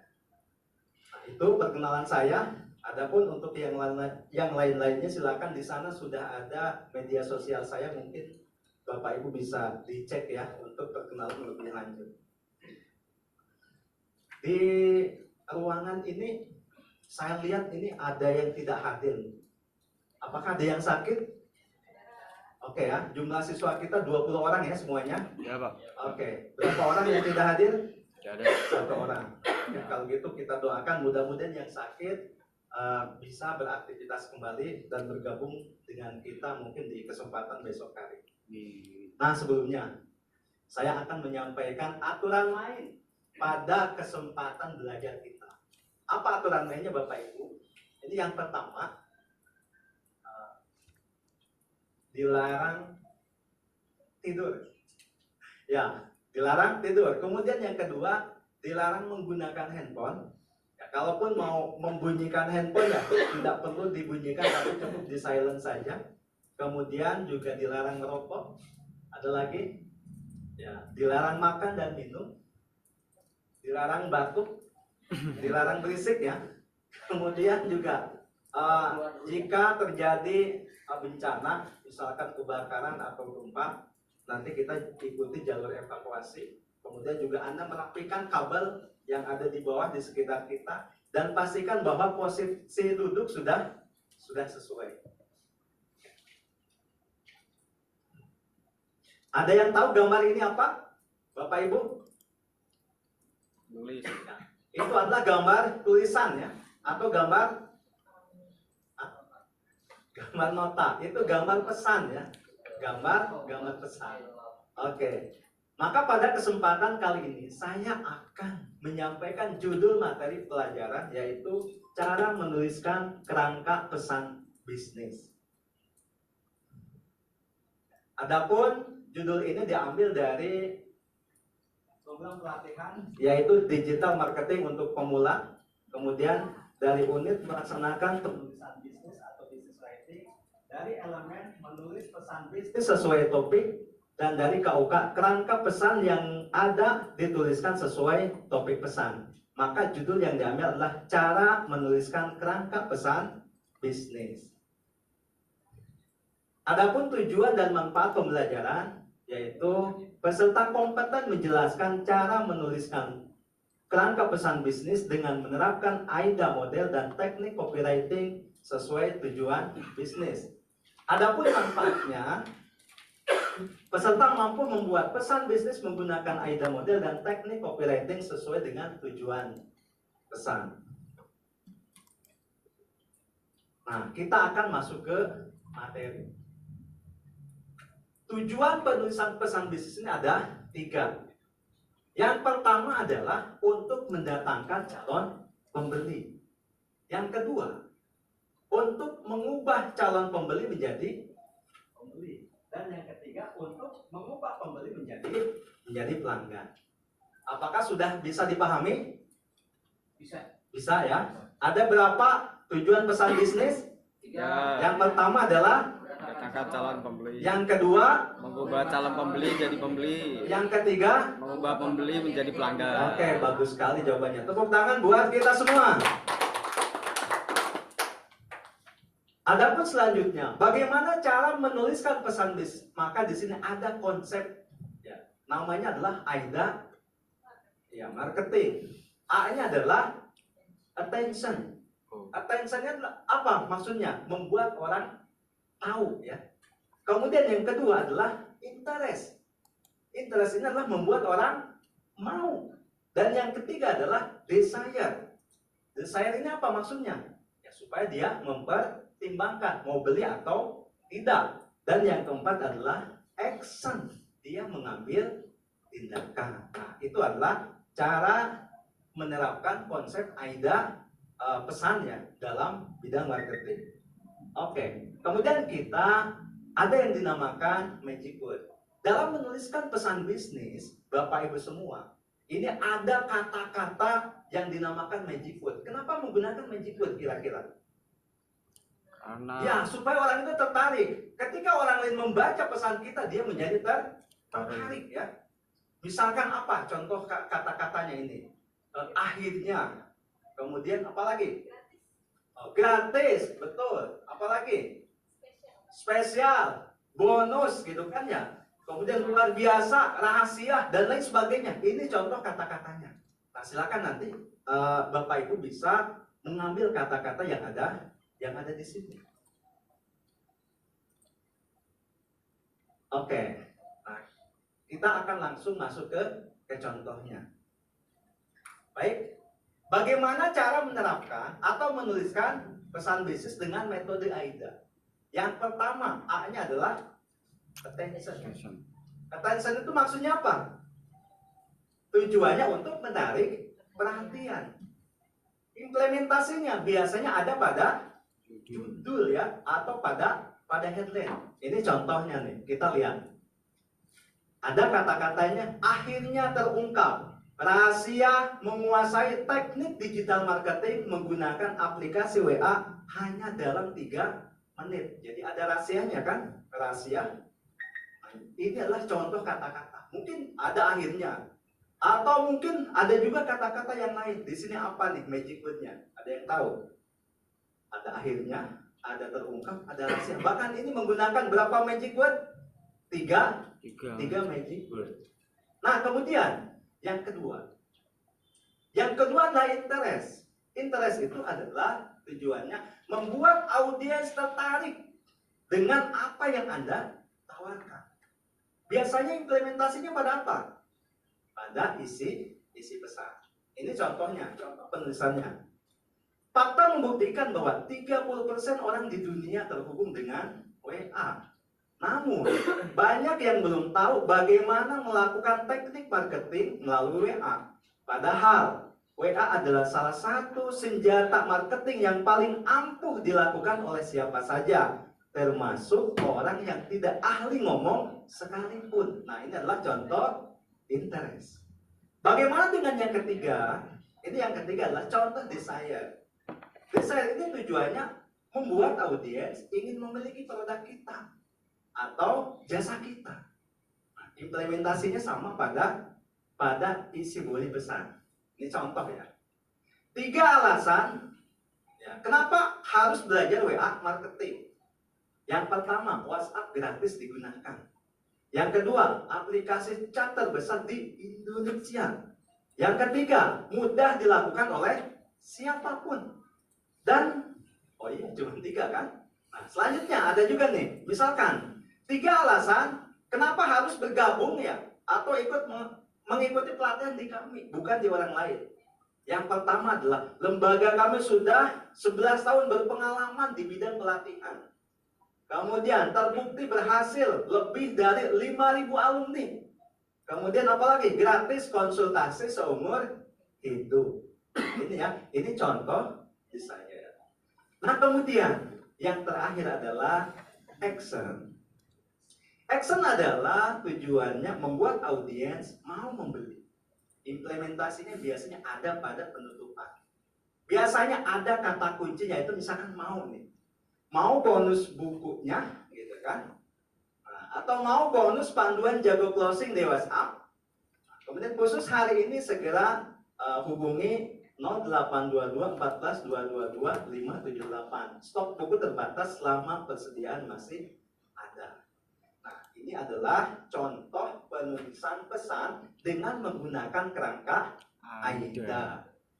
Baik, sampai di sini. Apakah sudah jelas apa yang saya sampaikan? Ya, Pak. Oke.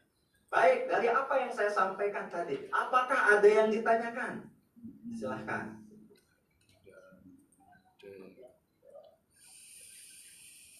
Silakan, ada yang ditanyakan dari sini?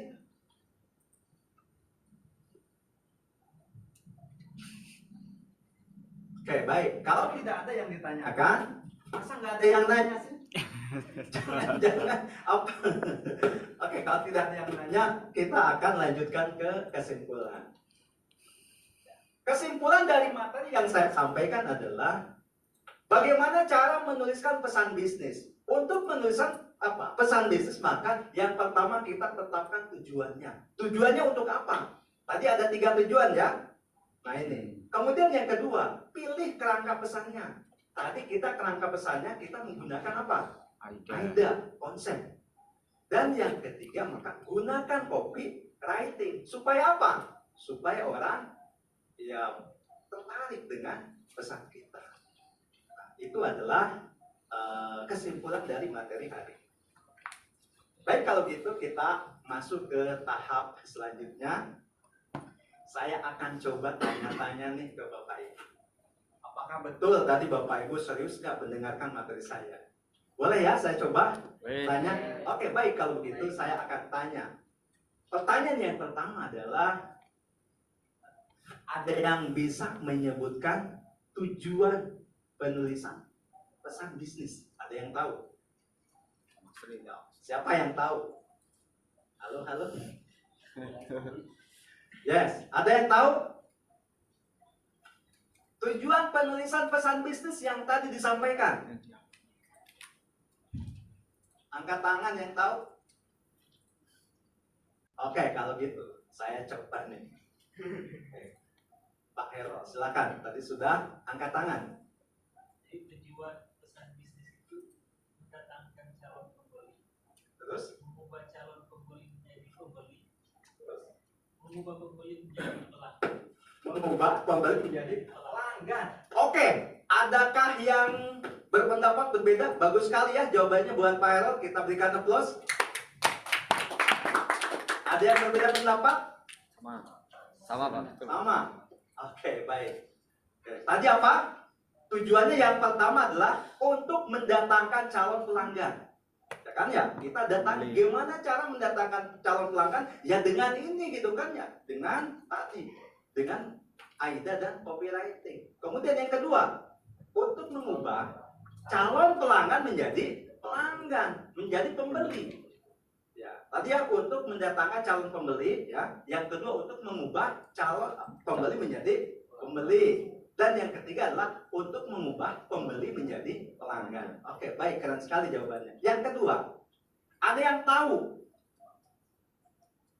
kerangka AIDA? Siapa yang bisa menjelaskan AIDA itu apa saja? Yuk, siapa di sini yang bisa? Mana coba AIDA? AIDA, A-nya apa? Attention. Attention, maksudnya apa? Membuat orang tertarik. Kemudian yang kedua, interest. Apa maksudnya? Membuat orang ingin memiliki, ya. Oke, yang ketiga, desire. Apa maksudnya?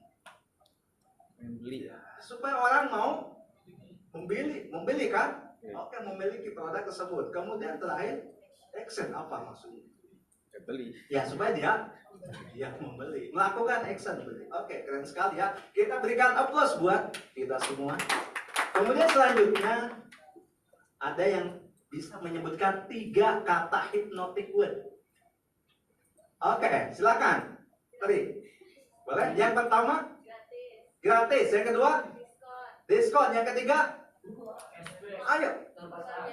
Luar biasa. Oke, berikan aplaus buat Tri. Oke, jawabannya keren sekali ya. Pasti semuanya bisa gitu kan.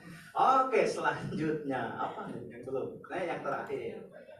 Yang terakhir adalah bagaimana cara menuliskan pesan bisnis dengan teknik copywriting.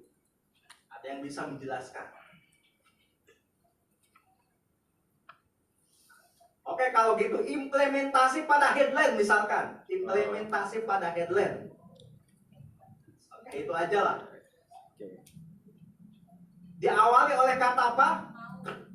Nah, misalkan headline itu apa? Berarti membuat orang tertarik ya? Iya, Pak. Oke, membuat orang tertarik. Contohnya menggunakan kata, boleh menggunakan kata mau, boleh apa mau apa? Boleh, mau mendapatkan income misalkan ya 10 juta per bulan dari rumah hanya menggunakan handphone, bisa nggak begitu? Bisa. Dengan kata-kata mau kan? Atau rahasia mendapat puluhan juta per malam tanpa Bekerja. tanpa bekerja. Begitu.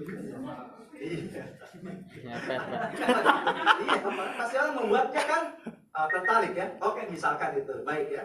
Oke, terima kasih nih, kita berikan aplaus buat semuanya. Jadi sudah keren-keren jawabannya yang tadi ya. Tadi itu. Jadi untuk menuliskan pesan bisnis itu kita bisa menggunakan tekniknya adalah AIDA. A-nya adalah Attention. I-nya, Interest. D-nya, Desire. Action. A-nya adalah action. Oke, keren sekali ya. Oke, baik, kalau begitu ternyata ini sudah keren-keren. Apakah sudah bisa dipahami semuanya materi yang disampaikan? Sudah? Sudah. Oke, kalau sudah kita akan lakukan evaluasi.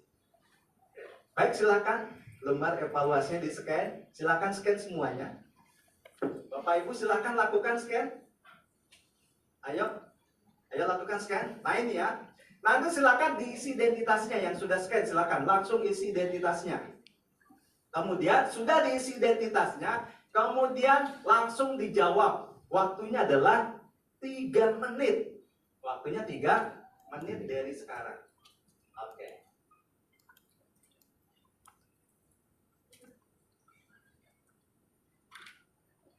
Atau ada yang belum? Ada yang belum bisa mengakses? Sudah? Kalau sudah silakan langsung dikerjakan ya. Kalau sudah.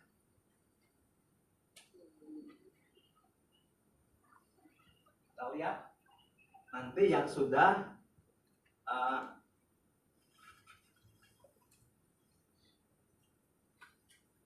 kita akan langsung lihat hasilnya. Siapa yang sudah jawab atau belum. Silakan langsung diisi saja.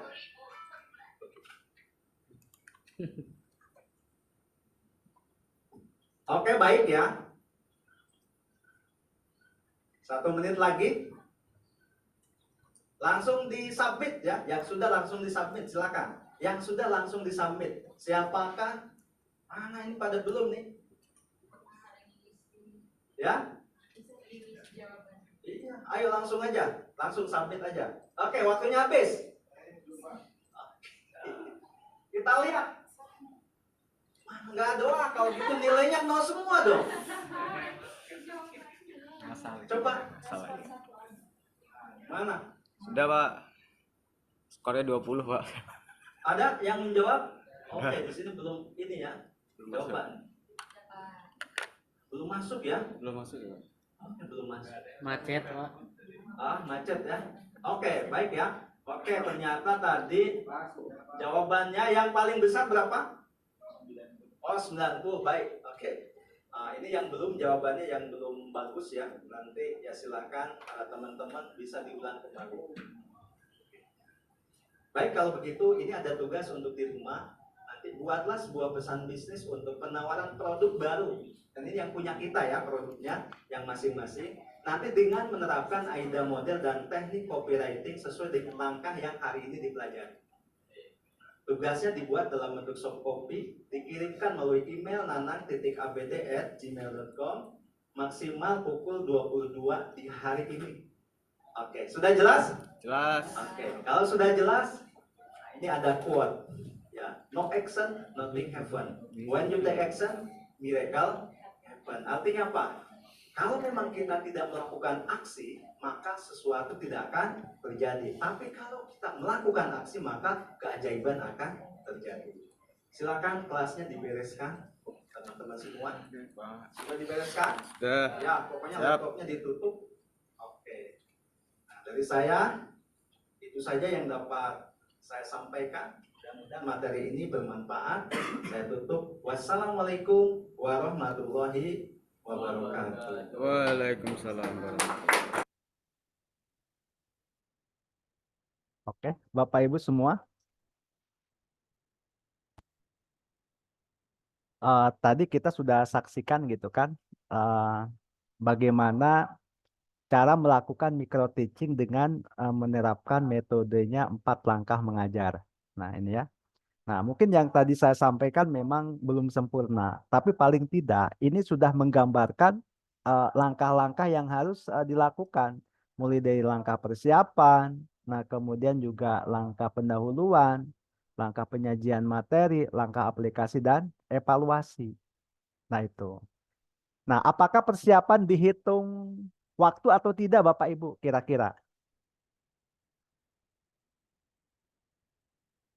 Kapan 20 menit ini dimulai? Nah, 20 menit ini dimulai Bapak Ibu adalah dimulai dari salam pertama. Nah, ini ya.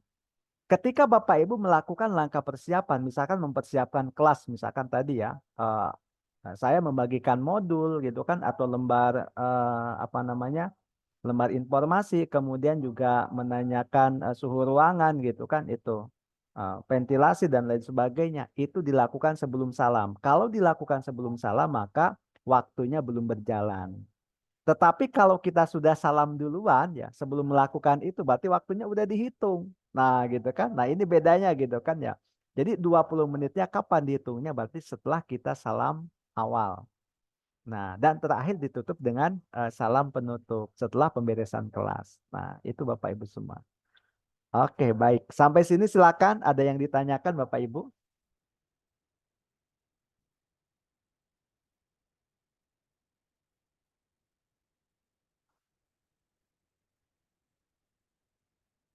Oke. Halo, halo. Masihkah ada di sana Bapak Ibu? Masih, Masih, Pak. Pak. Masih ya. Masih Masih, semangat Pak. Bapak Ibu? Masih, Semangat, Pak. Semangat, Oke. semangat. Mas kaget Ah. Pak, karena 20 menitnya dimulai dari salam. Biasanya kami salam dulu, ngoceh-ngoceh baru mulai. Jadi 20 menitnya ini nanti kalau udah salam duluan berarti waktunya argonya udah jalan, Pak. Kami Kalau salamnya aja 20 menit, Pak.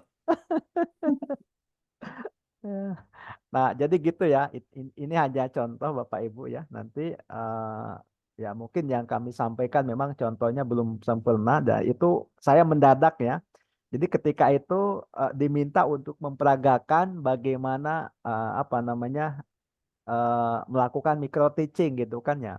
Nah, kebetulan saya bilang lah, kalau gitu kebetulan di ini aja ya, sekalian di apa namanya, di syuting gitu kan ini.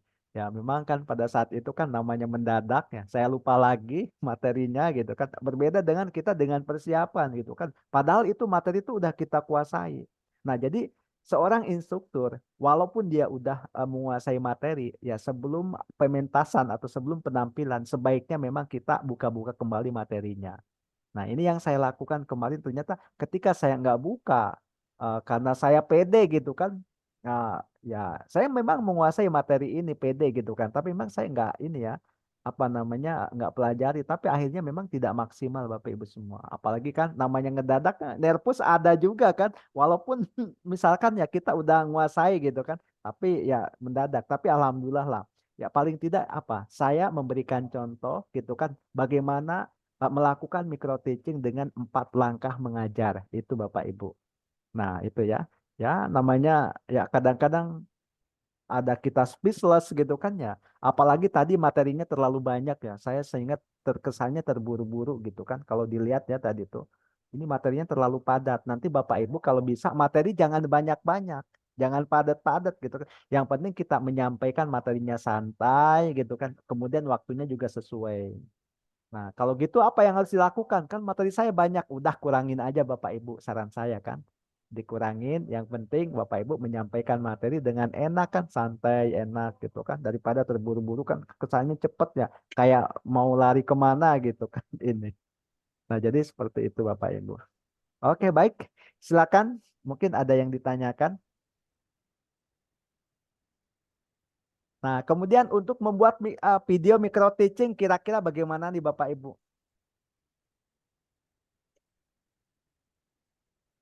Ah,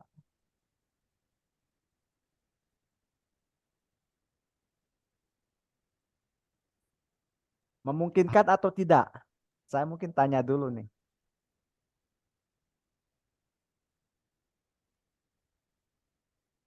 Harus ada audiensnya atau tidak ya Pak? Nah, namanya micro teaching harus ada audiens, Pak.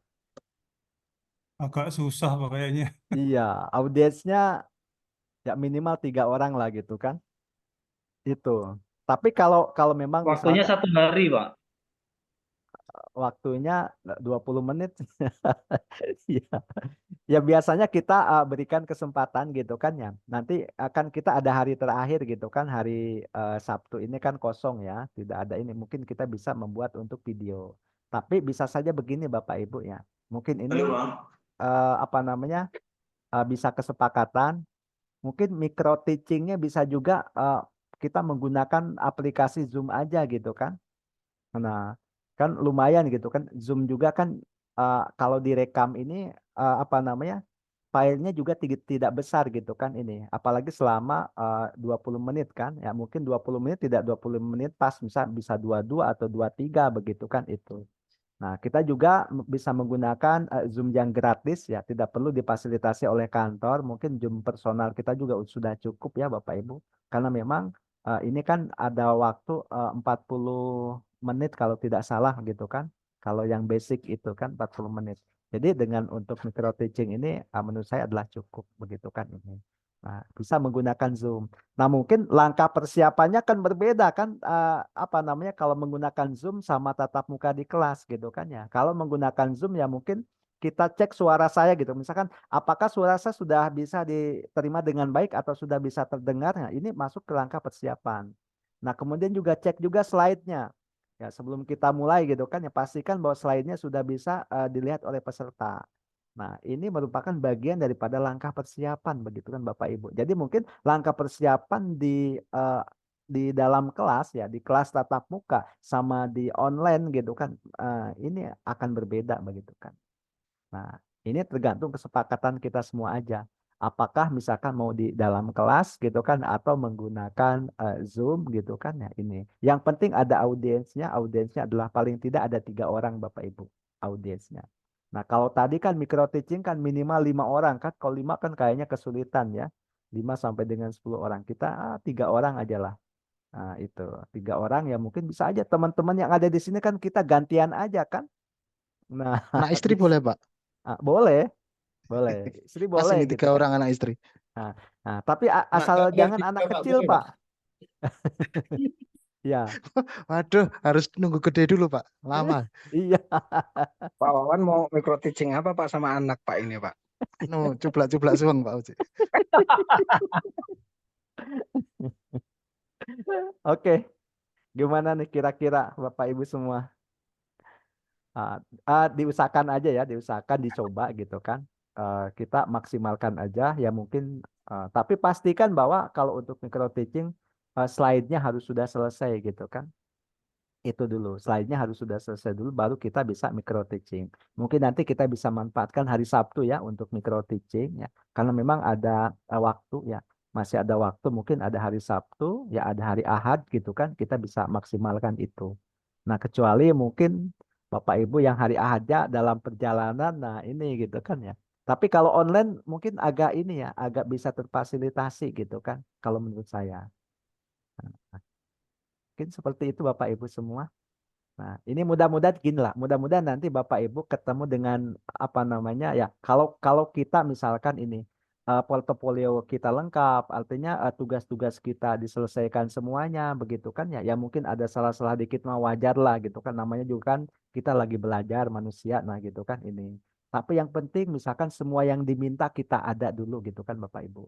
Nah, ya ketika misalkan apa yang diminta ada sesuai dengan tor yang kemarin. Nah, kita paling tidak udah tenang. Nah, biasanya asesor juga akan enak melihatnya. Wah, ini semuanya dikerjakan ya. Nah, kalau memang misalkan asesornya melihat kita sudah siap, ya, kemudian dokumentasinya sudah aman, biasanya nggak ribet, Bapak Ibu ya. Asesornya nggak rewel. Mudah-mudahan ketemu dengan asesor yang baik, gitu kan. Ini akan enak ya. Itu. Oke, baik Bapak Ibu semua. Di saya karena sudah apa namanya azan asar ya, saya izin ya, izin sekitar 30 menit ya untuk melakukan ya ibadah sholat asar. Kemudian nanti Bapak Ibu silakan disesuaikan di tempatnya masing-masing dan mungkin saya akan kembali pukul 15.45 ya.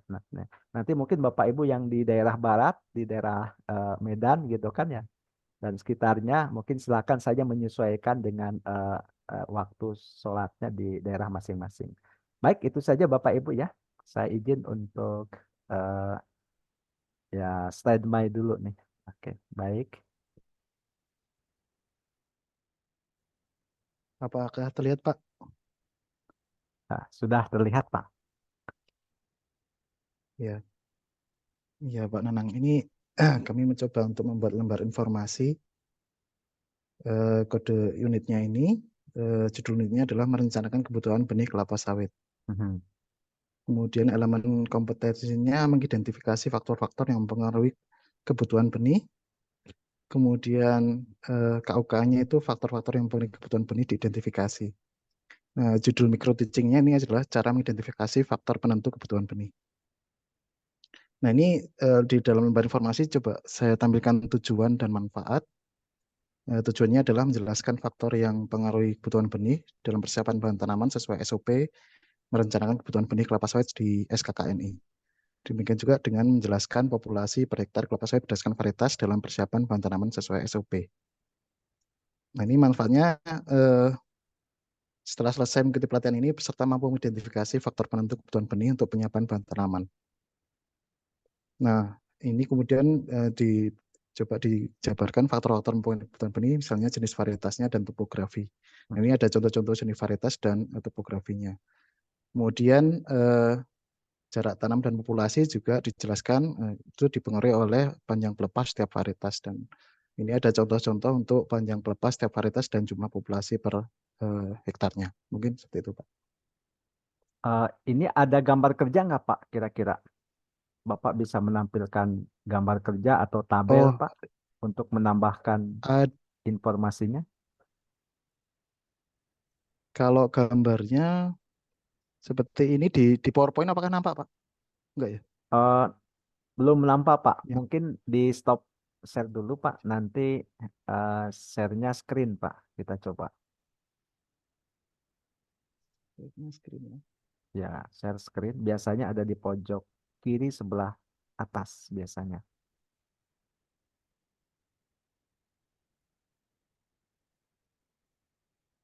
Sudah Nah, terlihat Pak? ya, nah ini kan ada Pak.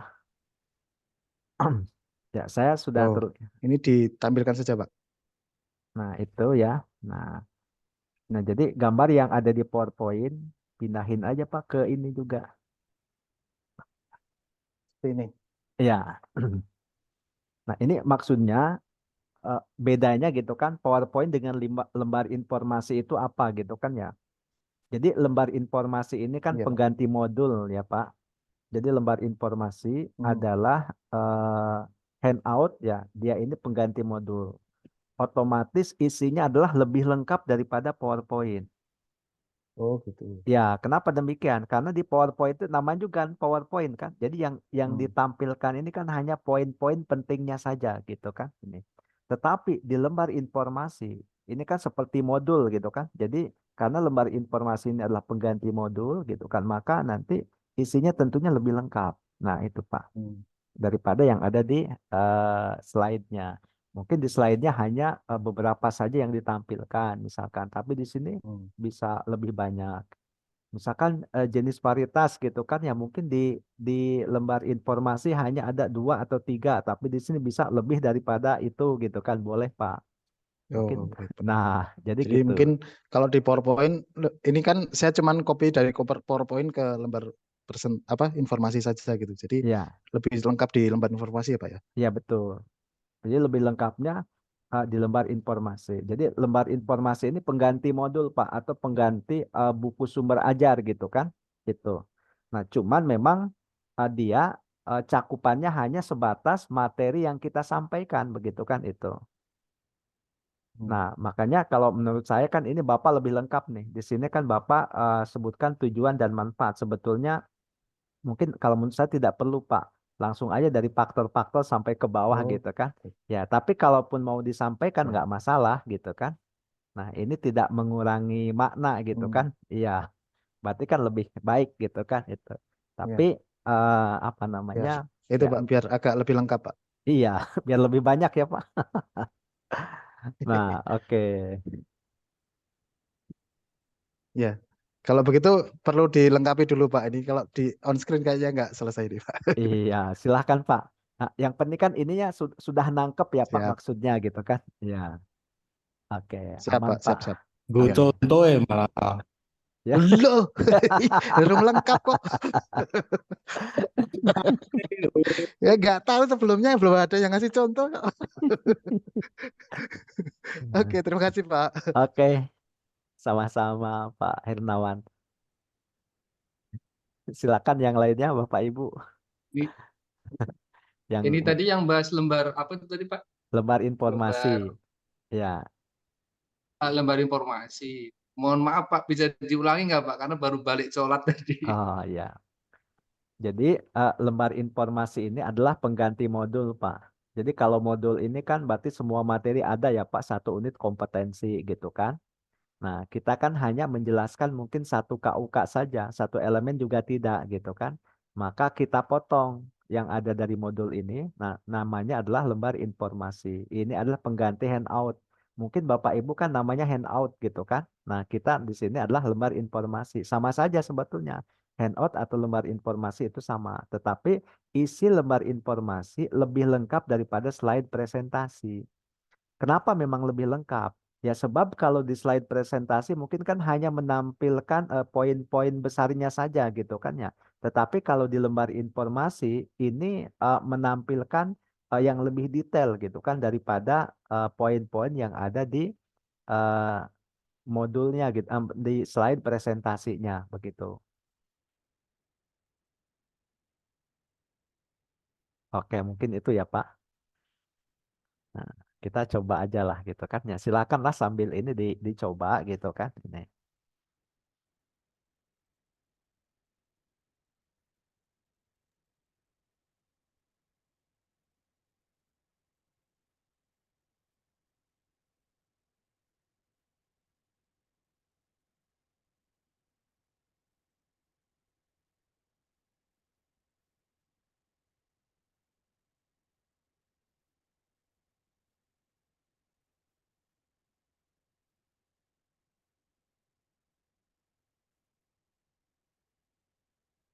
Mungkin Bapak Ibu ada yang kesulitan pengerjaan dari awal ya, dari hari pertama sampai dengan hari ini.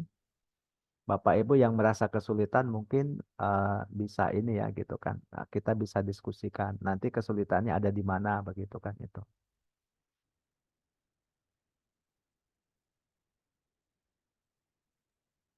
Pak Nanang, mohon izin Pak. Oke, silakan Pak Uzi. Ini kan kemarin di hari kedua sama hari ketiga akhir tuh saya agak nggak bisa ngikutin banget. Nah ini saya coba hari ini saya lagi ngetik juga, coba untuk menyelesaikan tugasnya sesuai dengan Ya. contekan yang ada di web. Nah, Ya, kalau betul. semisal malam ini saya coba selesaikan Pak, mohon izin Pak, besok kalau misalnya saya kurang paham bisa saya sampaikan ke Bapak ya Pak ya. Oke, silakan Pak. Boleh Pak. Ya. Sama ini Pak, saya masih bingung barusan Bapak menyampaikan bahwa lampiran apa namanya barusan tuh Pak? Lembar informasi. Lembar informasi itu kalau bisa lebih lengkap dari modul gitu Pak. Berarti memang banyak sekali dong Pak itu nanti lembarnya gitu. Oke, baik. Jadi lembar informasi ini lebih lengkap daripada slide, Pak. Slide presentasi gitu kan. Nah, jadi lembar informasi ini adalah pengganti modul. Nah, jadi ketika kita Lebih nanti mirip. ya, ketika nanti Lanjut Pak, kita lanjut Pak. ngajar, Pak, ngajar misalkan melakukan micro teaching selama 20 menit, kan kita membagikan modul ya, Pak. Nah, jadi Iya Pak, betul. sebelum kita memulai pembelajaran itu, kita kan membagikan modul. Nah, cuman kan modulnya modul versi tidak lengkap, Pak. Jadi hanya materi yang pada hari itu saja diajarkan. Nah, itu namanya lembar informasi gitu kan ya. Jadi tidak modul utuh gitu kan. Tetapi ya ketika Bapak Ibu pada saat menyampaikan materi, tentunya yang ditampilkan di depan ini kan di layar gitu kan ya. Biasanya kan ini berupa PowerPoint gitu kan ya. Jadi poin-poin Betul, pentingnya saja. Tetapi yang diterima oleh peserta, handout-nya gitu kan, atau lembar informasinya itu materinya lebih lengkap, lebih detail gitu kan, daripada yang ada di PowerPoint. Nah, jadi Oke. seperti itu. Berarti lebih detail dibandingkan PowerPoint ya. Mungkin lebih Iya. seperti handbook gitu ya Pak ya. Betul Pak. Seperti itu. Handout, handbook lah gitu kan. Nah, Baik, siap. Siap-siap Pak Nanang. oke. Terima kasih Pak Nanang. Sama-sama Pak Uzi.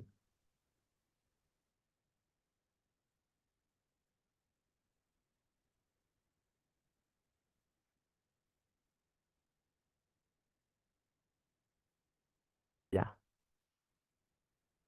Jadi untuk menutup kegiatan pelatihan pada hari yang keempat ini, Bapak Ibu semua, mari sama-sama kita tutup dengan doa. Mudah-mudahan kita senantiasa diberikan kesehatan, diberikan umur panjang, kemudian dimudahkan, dilancarkan segala urusan kita, terutama yang berkaitan dengan aktivitas pelatihan ini.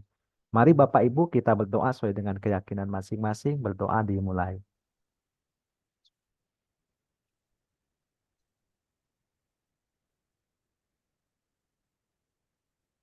Berdoa selesai. Terima kasih Bapak Ibu semuanya. Ya, sampai jumpa besok pagi pada pukul 8.